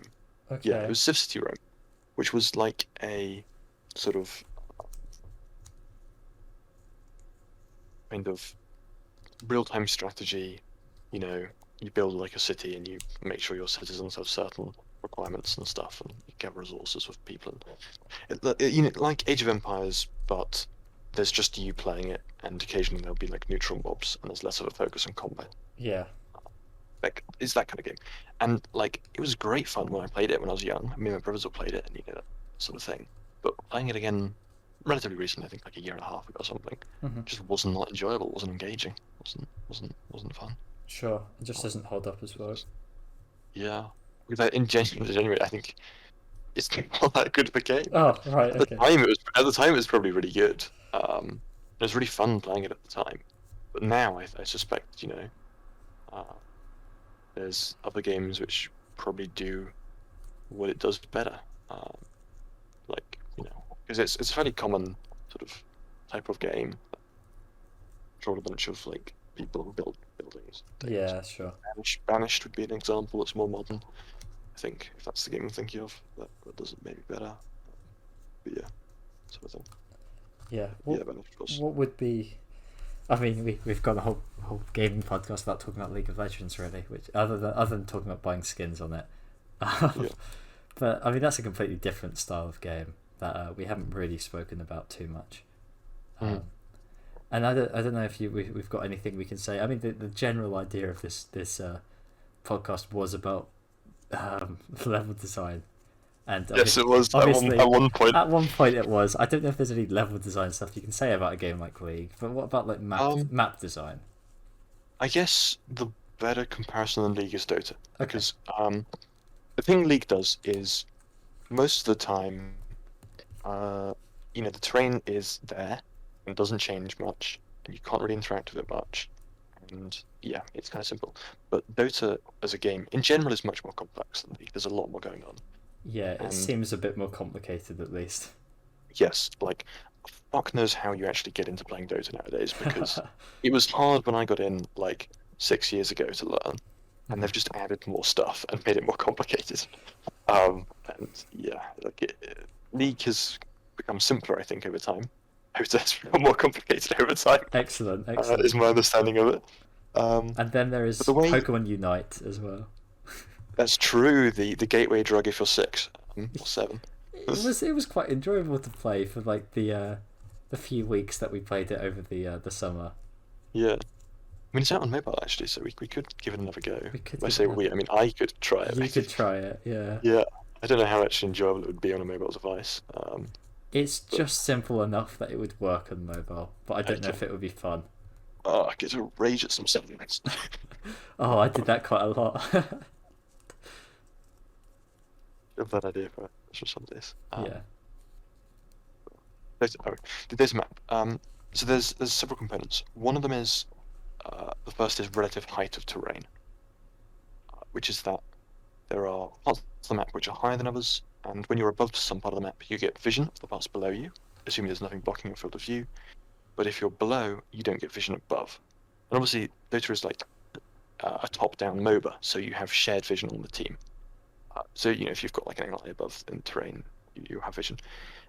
And so one of the things that's really interesting sometimes is like the vision interactions, and there'll be spots where you can like put wards, which will give you vision, which are like really high terrain. So that's one aspect that's quite interesting, just off the bat, Yeah. is how the terrain works. And there's other factors as well, like if you're using a ranged attack up and you're shooting up terrain, you have a chance to miss, and there's like various factors like that which come into play. So there's all these sort of interactions going on with the actual terrain and how you can like play around it. Hmm. When like people's bases, it's called attacking high ground because everyone's base is like higher than the terrain outside it, which means you've got a defensive advantage.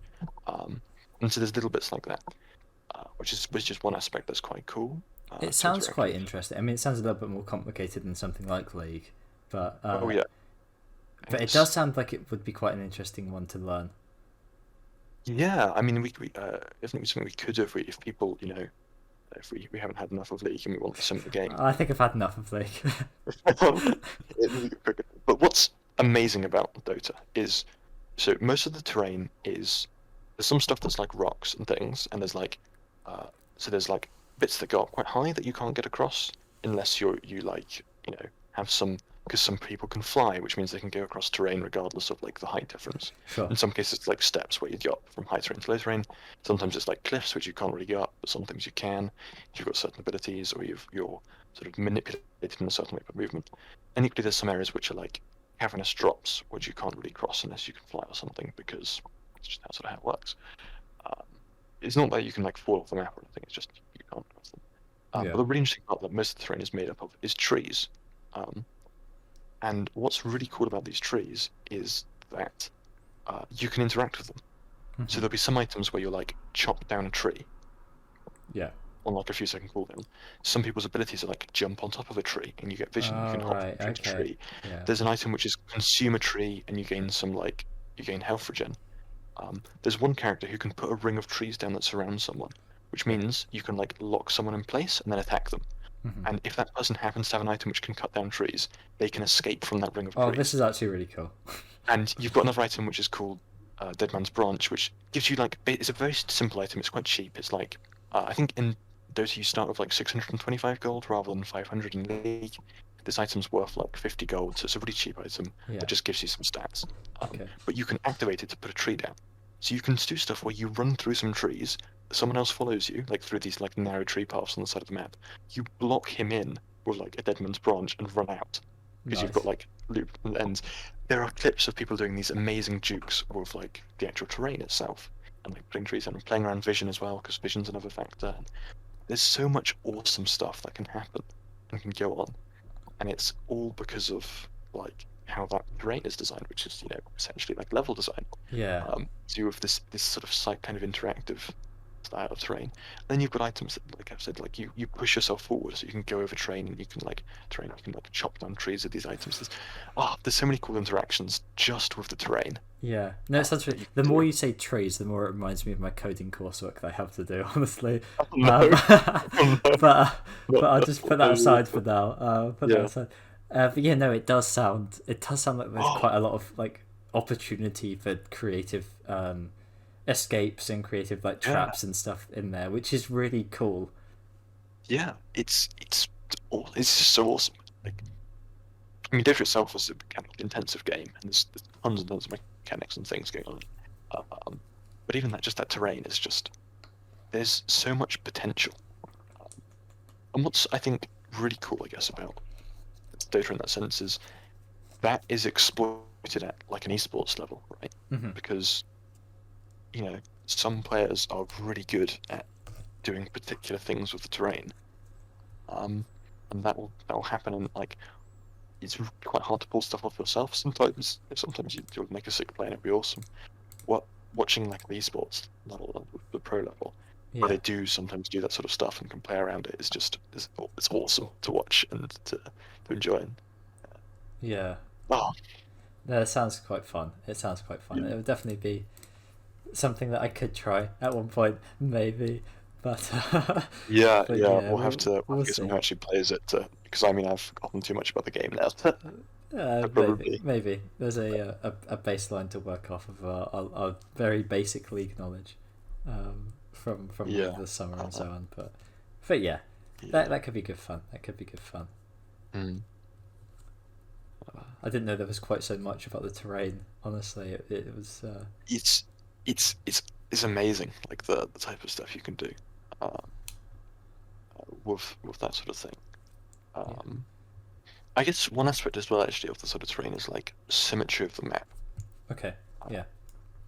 which is an interesting thing because and this is also true for um, in a lot of games. I'm thinking, sort of like player versus player Yeah.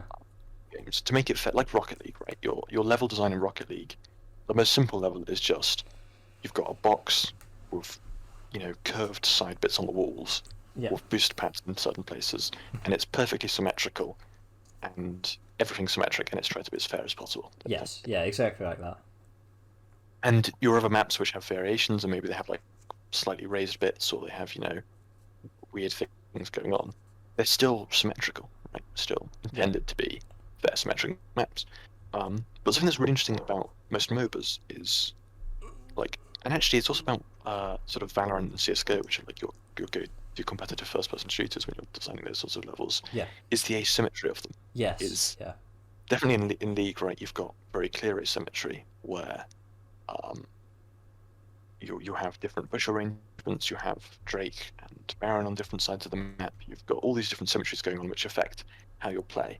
And I think in one of my blog posts I talked about Of course, you're certain. plugging your blog. Okay. Yeah, got to get it in. Got to get it in. What's the website? Um, Will, what's the website? it is www.bjorkenblog.com. Uh, you gotta plug it, of course. But in one of those, I talked about the recent Worlds and how there was one champion who was, which is Yumi, if you know, If you know, you who know. if you know the champion, that's for your interest. If not, it doesn't really matter. But there was one champion who was only ever played on one side of the map, right? Hmm. Because she was really strong on that side of the map and she was really weak on the other side of the map. I don't quite know why. I don't understand the game well enough to know why. I never had any analysis of why. Yeah. But for the last like 20 something games of the tournament, which is the finals and semi-finals and sort of some of the quarterfinals, Yeah. in every single one of those games, she was picked or banned. And if she was picked, she was only picked on this side, and if she was banned, like the last 15 games, she was banned. She was first banned every time, pretty much. She was banned if you were on the opposite side of the map. And it's just really interesting how you can have like asymmetry in a map, also particular sort of change in people's gameplay. Because part of the team composition in those sorts of games is get part of the gameplay, and Hmm. so banning a particular champion. And it's really bizarre to think about how just the map design, which is sort of done to try and be fairly balanced most of the time, because you want it to be fair, Of and it's done course. Of to course. be Yeah. kind of interesting, results in such drastic difference in playstyle. It's, Yeah. it's weird to think about. Because it Of feels course, so minor. I mean, at our level, it yeah. didn't feel like it made any difference at all. But Oh no, no, and it doesn't. But it at like a doesn't. really high level, um, There's well, just it probably does subtly. there's I those think my tiny little margins, right? Yeah, I mean, like, I think my win rate on one side of the map is like 5% more than on the other side. Like, there's a 5% difference between the two or something. Okay, okay. So, like, there is a difference for me based on the side of the map, but equally that could be because when you're on the bottom side of the map going upwards, you've generally got more of the screen, right? Yeah. Because your most of your HUD is on the bottom of your monitor. So normally you've got more of the top side of the map showing. Whereas if you're on the top side of the map and you're attacking generally downwards, quite often you have to be a bit lower down, so your vision's slightly different. Yeah. Which is a very small change, which will impact how people play it, I think. Yeah.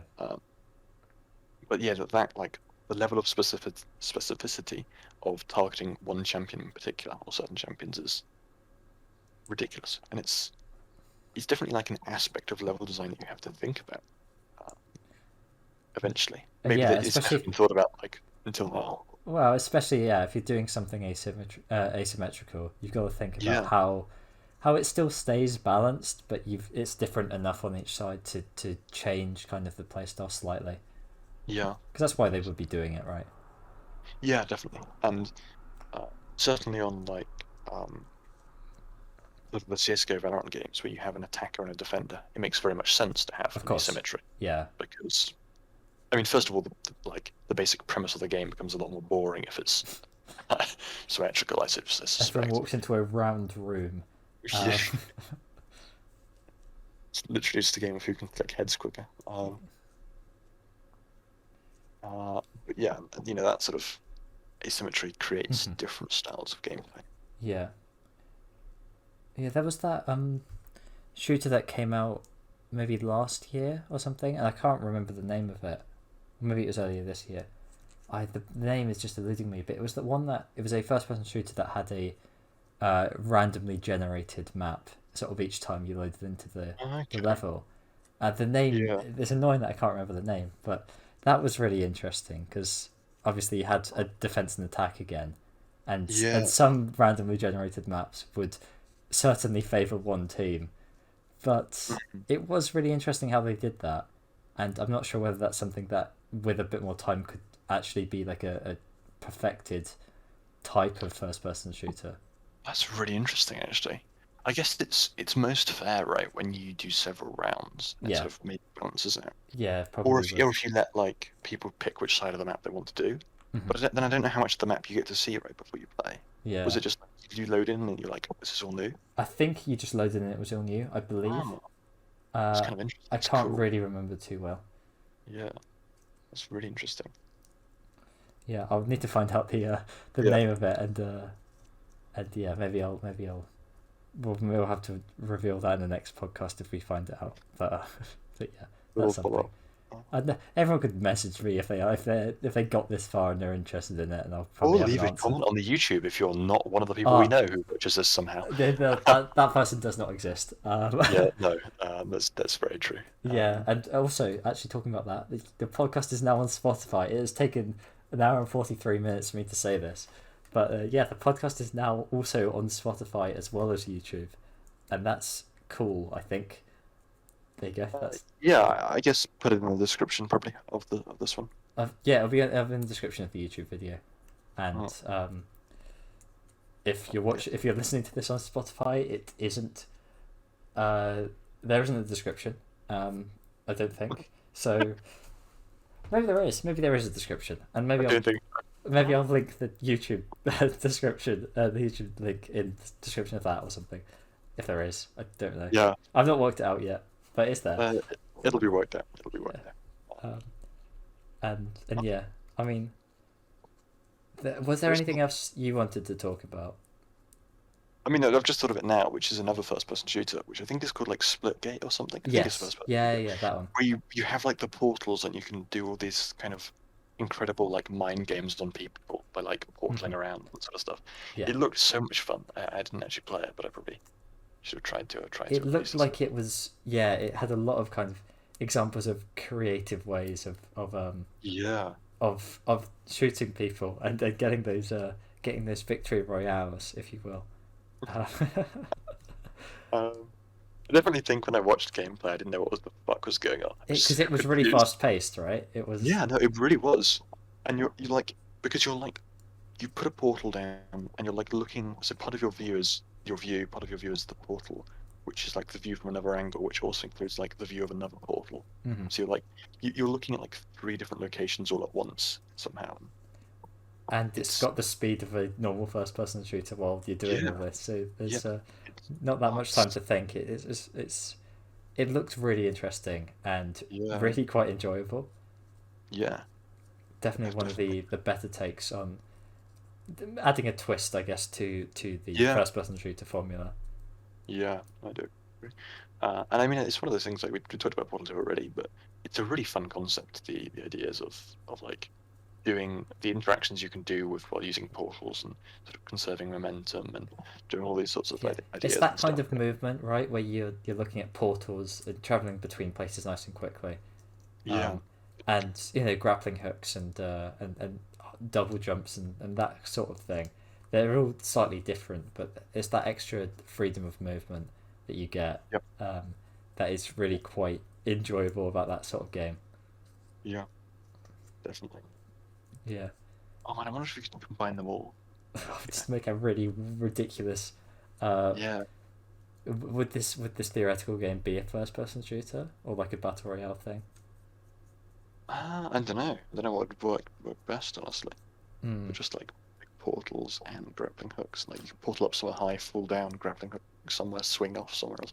Oh, be cool. Yeah, Uh, just so many levels of movement. yeah, yeah.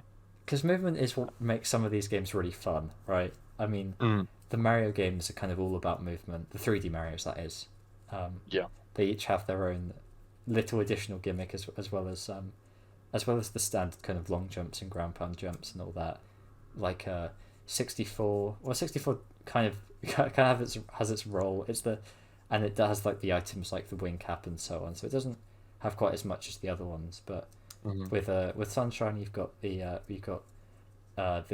kind of the water, which you can use to kind of hover in the air, and that Hmm. allows you to sort of move around and platform in that sense.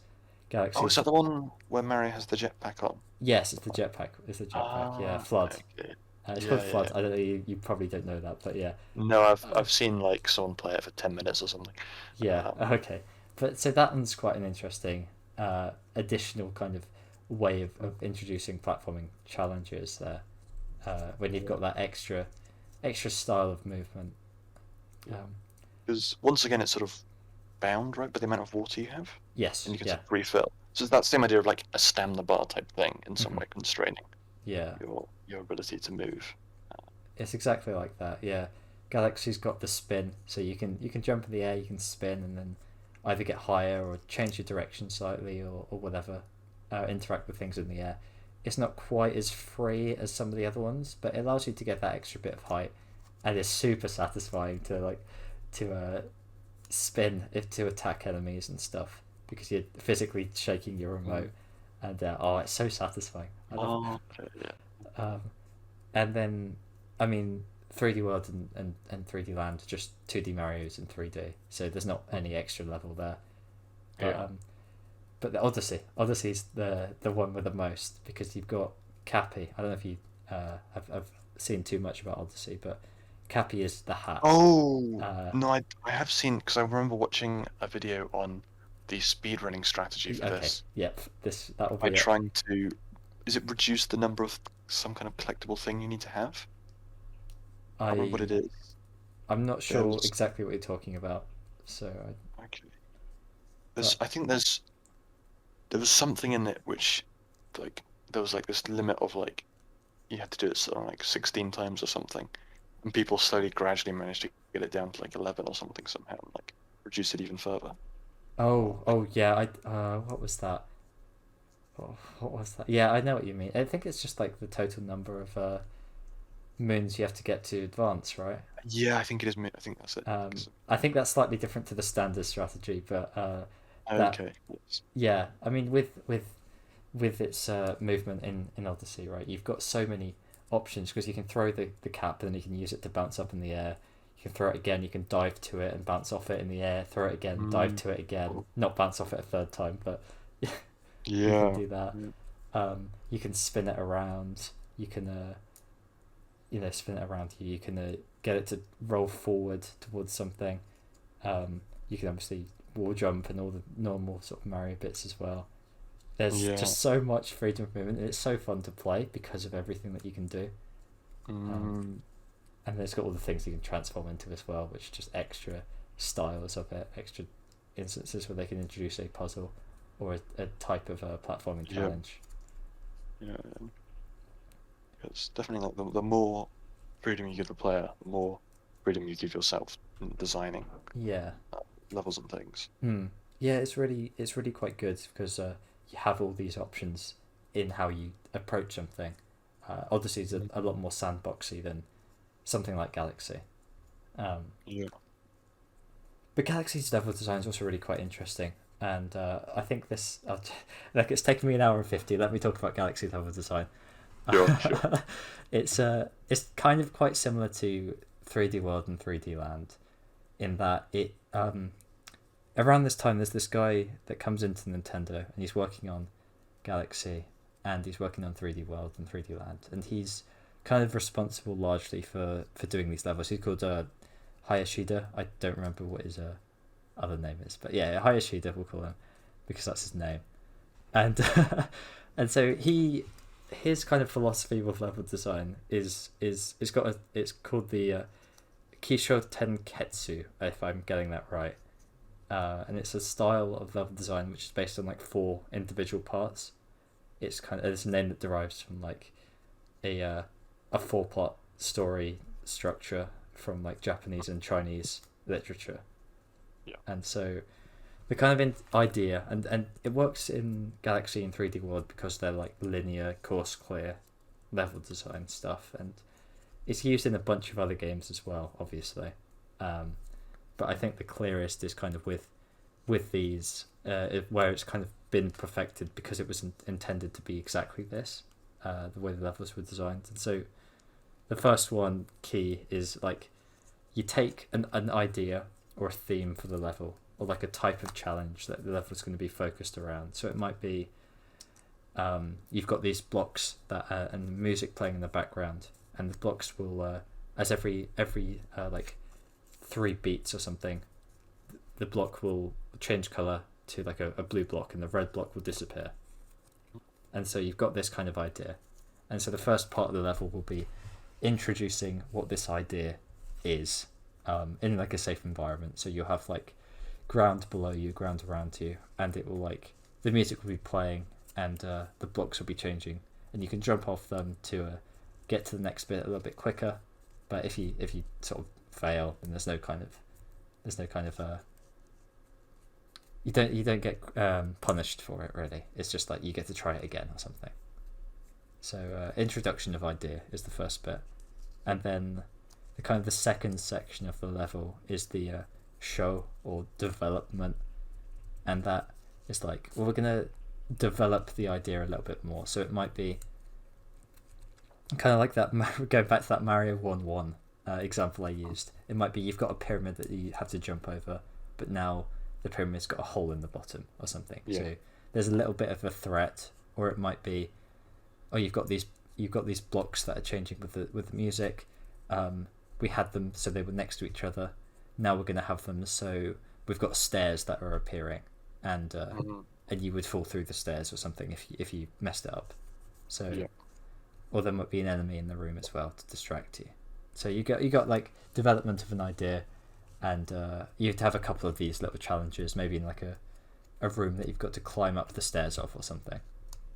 And then the third part is 10, which is the twist on it. So then you probably have a checkpoint by now, and then it'll be, we're gonna use this idea in a different way. So it might be I mean, going back to, it wasn't really the case in the 1-1 where they go this far, but maybe with that example of the beat blocks example, which are the blocks, the music blocks that I'm talking about. So here it might be you've got like a path, and the path is appearing and disappearing, and so you've got to obviously follow the path along, but there might be swings with big spikes on them coming, and you've got to sort of stay on the first one longer so this thing can go by, and then jump and time your jumps properly. Or it might be that you're going up a path, and then you've got to jump off it and land, and sort of time the landing on the blocks below that are also going to be changing. That sort of idea. Yeah. And the final bit being like a conclusion, where it might be you got some kind of a final test, and it might be, depending on like maybe how far through the game you are, it might be the hardest one, or it might be something where it's just completely optional. Like in a Mario, it might be like, if you want to get to the top of this flag, you've got to do this other challenge, otherwise you can just jump on it as normal. So it's like there's no, it's kind of up to you whether you want to take the last challenge on, and if you fail it, there's not too much of a punishment again. So it's kind of that 4-part level structure. I think I've talked about that for about 5 minutes, but that's kind of the idea behind it. Yeah. No, it makes sense. And it allows you to properly kind of explore each of the ideas that the level wants to talk about. So you'd have a bunch of different levels that have a bunch of different ideas through them, and by doing this 4-part structure, each kind of idea is able to get proper kind of exploration, and that's really good for something that has a bunch of interesting mechanics and ideas, especially movement related ones. So yeah. So is sort of every idea in Galaxy done in this way? In some format, yes. There's a couple of exceptions to this where it might be, a Bowser level will have a bunch of shorter ideas that don't get too much explanation. Yeah. Or it might be ones where it's like, we're actually going to call back to some ideas that you've used in previous levels of this world, and we're going to just make a bunch of slightly more challenging examples back to back, rather than take an idea at the start of this level and expand on it. And that's kind of like an example of trying to see if you can remember what you've been doing, almost. It's definitely the case that 3D World does this in pretty much every level. Galaxy, there's a couple of examples where it's like, well, you're on a moving platform for a couple of minutes, and the difficulty will change, and there'll be a couple of different tricks that you've got to do, but it doesn't really develop in exactly the same way. But I say the majority of levels kind of use this style of level design. Yeah. Does it go beyond Nintendo games? Like, was it taken on by other? Yeah, it's definitely something that you see with a lot of platformers. Things like Ratchet and Clank and some of the other Ratchet and Clank games use this. Some of the Banjo-Kazooie games have used this to talk about like 3D platformers. That is, it's and that neither of those are Nintendo games. So you've got that. It's definitely something that's used quite widely, because it's not too difficult of a concept to grasp, really. The sort of introduction, development, twist, and then a conclusive challenge or something. I mean, yeah, like it seems very natural to me as the way of doing it. It doesn't feel, exactly. It doesn't feel like it's intentionally structured within the level, but you look back on it and it's like, oh, I was doing the same thing for 5 minutes, and I realised that, it was the same thing, but just like 4 different ways, which is quite good, yeah.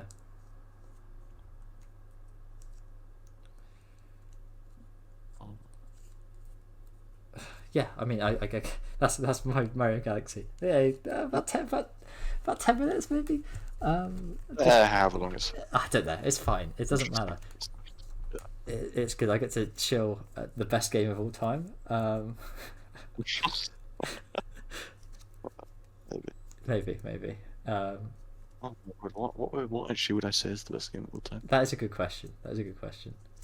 Yeah, I think we'll leave that for another point. Don't say league. That's what not to say. No, I wouldn't say league. That's probably end up like sitting here for 15 minutes or something. 15 minutes just thinking about every game that you've ever played. Yeah, that was the best. Have you got any kind of idea about what game you've maybe spent the longest on? You can say no if you don't. Yes, League. Probably. But the issue with that is, like I played a lot of games on the Xbox. Well, I Yeah. played from sort of, some point partway through primary school up to like around about year 8, maybe was when I stopped. Maybe Okay, so yeah, playing as what's it? much sort of type time. That's sort of maybe year 7 or something. That kind of age range. Hmm. And so like I didn't play maybe that much of any one particular game, but definitely like I played a bunch of the different Forzas. Yeah, And I played a bunch of like different Halo games. Played like sure. Halo 3, Halo ODST, Halo Reach, Hmm. Halo 4. Um, I played a lot of Borderlands and Borderlands 2 on the Xbox and a lot of Skyrim on the Xbox, and then I switched over to playing on the PC.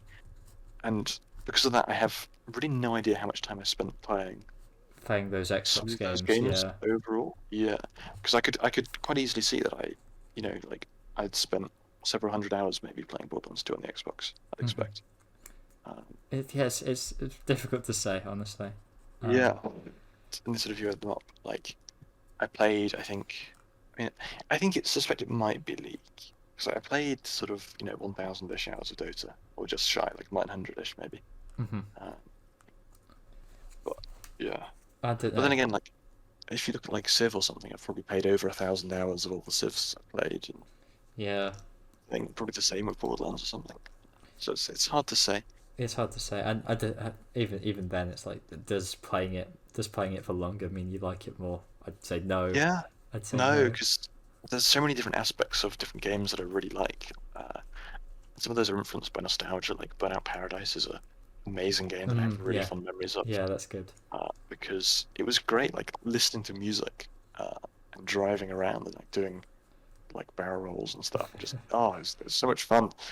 And even Forza as well was great fun because I'd like take these shitty BMWs that looked like tin cans and slap the best stuff in them I could to get them to like S tier Yeah. cars. Just like roll them around tracks because they were so powerful and like they just rolled themselves and you could carry on driving. It was great fun. Hmm. Even like Halo as well was tons and tons of fun. There's so many games which were But do you want to a play lot. the new Halo? Would you want to play the new Halo? I don't I know if don't you've know. seen too much of it. I've watched a bunch of it, and the only stuff I've seen has been like PvP type thing. Hmm. I And think that might have been the only thing that was available to people for a while at yeah, least. Yeah, because I think it's still in beta and it's being released like in a month or so, yeah, that's right. roughly. That's right. Um, but like when I played Halo, I'd always play just the storyline. I'd never actually play online Hmm. because didn't have Xbox Live, so it Okay. wasn't really an option. And I'd play the storyline sometimes for myself, sometimes with brothers. Yeah. And so for me, Halo's always been about the story type thing. And so I don't know if I'll play Halo 5 because I kind of stopped uh, after Halo. Was it Halo 4? I think it was Halo 4. Yeah. I stopped. Maybe it wasn't Halo 4. I definitely played Halo 3, Halo ODST, Halo Reach. I played the one that came after Halo Reach, which was the first one that introduced like the new weird Prometheus people or whatever they're called. I can't remember. When was Master Chief able to run? Which one did that start in? I don't know because I think he was running in Halo 3. Oh I yeah, think. yeah. I think he was running in 3 and 4. But I don't know if he was running. I didn't play any of the ones before that, so I don't Oh know. right, okay. Yeah, I've got a limited scope. Well, I haven't played any of them, so well, It's fair. for more than a couple of minutes at least. Yeah. I remember I went over someone's house and we went to their neighbors and we played Halo. We were like, Yeah. not. I think we were like, Halo's a 12, isn't it? Is that right? Probably. Yeah. Yeah, Makes sense. I think so. Yeah. We were like, not 12. We were like, 9 or 10 or something. Yeah. Well, it's always the case. Really. Yeah, and Yeah. we were not. I'd gone to my friend's house and he wanted me to play Halo with him, so we went over to his neighbors and we we played Halo, and then we got back and his mum asked what game we were playing, and we had to come up with something, uh, come up with something that wasn't a Yes. 12. No, Yeah. we were playing Honey Pop. That's what we said. Oh, well, a much better alternative. Yeah, much better alternative. Visual novels and dating sims instead. Yeah. course, the preferable options. Yeah. I do want to I play don't some really visual remember. novels as well, actually. I've heard about some really good ones that I want to check out. Yeah, but I think I have played a Tales from the Borderlands game, which is Mhm. like a Tales from series, which is kind of maybe like a visual novel, but it's Yeah. like a game where you have some choices and you can, there's a story going on. Most of the actual gameplay is you deciding between different options. Occasionally there'll be a little bit of like press some button repeatedly or Yeah. something maybe, but there's no real like no much. Maybe that occasionally there'll be like walking around, but it's not really like a kind of actiony game. It's Mhm. far more the kind of the game is the story that you Yeah. create and the I options mean, you have. even with something like Danganronpa, which has kind of gameplay elements to it, and walking about, it's still visual novel, still visual novel-y. Yeah, Um, yeah, no, I kind mean, of. some people kind of say some of the Persona games are like that as well. I haven't played them, so I don't know. I don't know whether they fit Oh, into visual novel at all. I feel like they don't, but they might. Um, uh, I feel like a name rings a bell, but I don't actually recognize them visually. hmm. I don't think. Yeah, but I haven't the ones seen I it. kind of think about, like um, Umineko and Fata Morgana. I don't know if you've heard of either of those, but they're kind of these I don't think so. Japanese visual novels. I don't believe these ones are Yeah. dating sims, unlike pretty much every other visual novel that I've ever seen. But I don't know, they might be. Mm, Um, but where's no, the chance? there's always a chance, right? But no, I want to check these Yeah. out because they're meant to be really good. I don't know too much Yeah. about them, other than there's a kind of mystery in I think probably both of them, but definitely Numi Neko. There's a kind of a mystery that you kind of are unraveling as stuff is going on. It's meant to be really good, so I will probably check it out Mm, at some point. Though I've heard it's like a big kind of it's like a full time commitment for a week to get through it. oh, really? Okay. Oh, God. Yeah, Okay. like Yeah. long. It's like long. Well, yeah. I think Tales from the Borderlands was, do in 2 days or something. Mm. If you really wanted to, you can bang it out. It wasn't too long in There's terms so of much to playthrough. do. There's so much to do. Well, so Yeah, much to there's do. so many games to play. So many games to play. So many games. I mean, we've barely played any games since we've got to uni, haven't we? So, um, I mean, yeah. I haven't really played any. it depends if you count AMQ, really, but we shouldn't. No, no. Cool. Okay. Yeah. Yeah, which is everything. Because also the game actually I do really want to try is Sekiro. I think. Sekiro, Was yeah. Sekiro. That's it. Yeah, with some of the letters after it words. So I can find those. Shadows Die Twice, is that a thing? Something like that? Definitely, I think has shadows in. I'm just failing to spell. Shadows Die Twice is a Sekiro game. Is that the one? I don't know, that's probably Yeah, the I think second. shadows. Yeah, Yeah. See, I know what I'm doing. I know what I'm doing well. yeah. That's the. I think that's the. I am a gamer. 'Cause it looks. Yeah. Okay. Yes, you are. Well done. But it's one of those kind of games that's like Dark Souls-esque in a way, Yeah, where yeah, that's what it is. Yeah. it's supposed to be hard, or at least because the only option really is to just get good at combat in the game. It's another game that I've never really played before, but I feel like I want to try it and play to see what it's like. Like Mhm. playing a game that makes me pretty annoyed at it because it takes so long to like kill a boss or something. Yeah. A bit like a game that makes me really annoyed at it because it takes so long to throw a thing Clip twice through a and wall. catch it and run backwards. There we go. Yeah. We're circular now. With the circular. Yes. Oh, wonderful. That might actually be a good place to end it. I think we've been going on a little while, so yeah. Well, we're probably in excess of 2 hours, aren't we? I think looking at the recording, 2 hours and 10 minutes. That there might be a tiny bit to cut out here and there. Yeah, you can. That's Sure. my job, isn't it? I've run down a couple of times to check. Okay. But yeah, well, that Good. should be that. Yeah. Do you have Yeah. anything else to say before we wrap up? Not really. No, I'm sure I could carry on talking about various games and things for a while more, but I don't. Yeah, I I think don't know if we there's did anything that's going to be deviate new or from. insightful. I think we did deviate from the level design thing quite a lot, but that's fine. That's fine. Yeah, that's fine. It's better to allow fluidity in. Mhm. Well, hopefully. I basically just talked about Nintendo for ages, which works for me. That is true. Yeah, you provide the Nintendo side of things. I provide the generally not the side of things. Excellent. There we go. There's a dynamic there.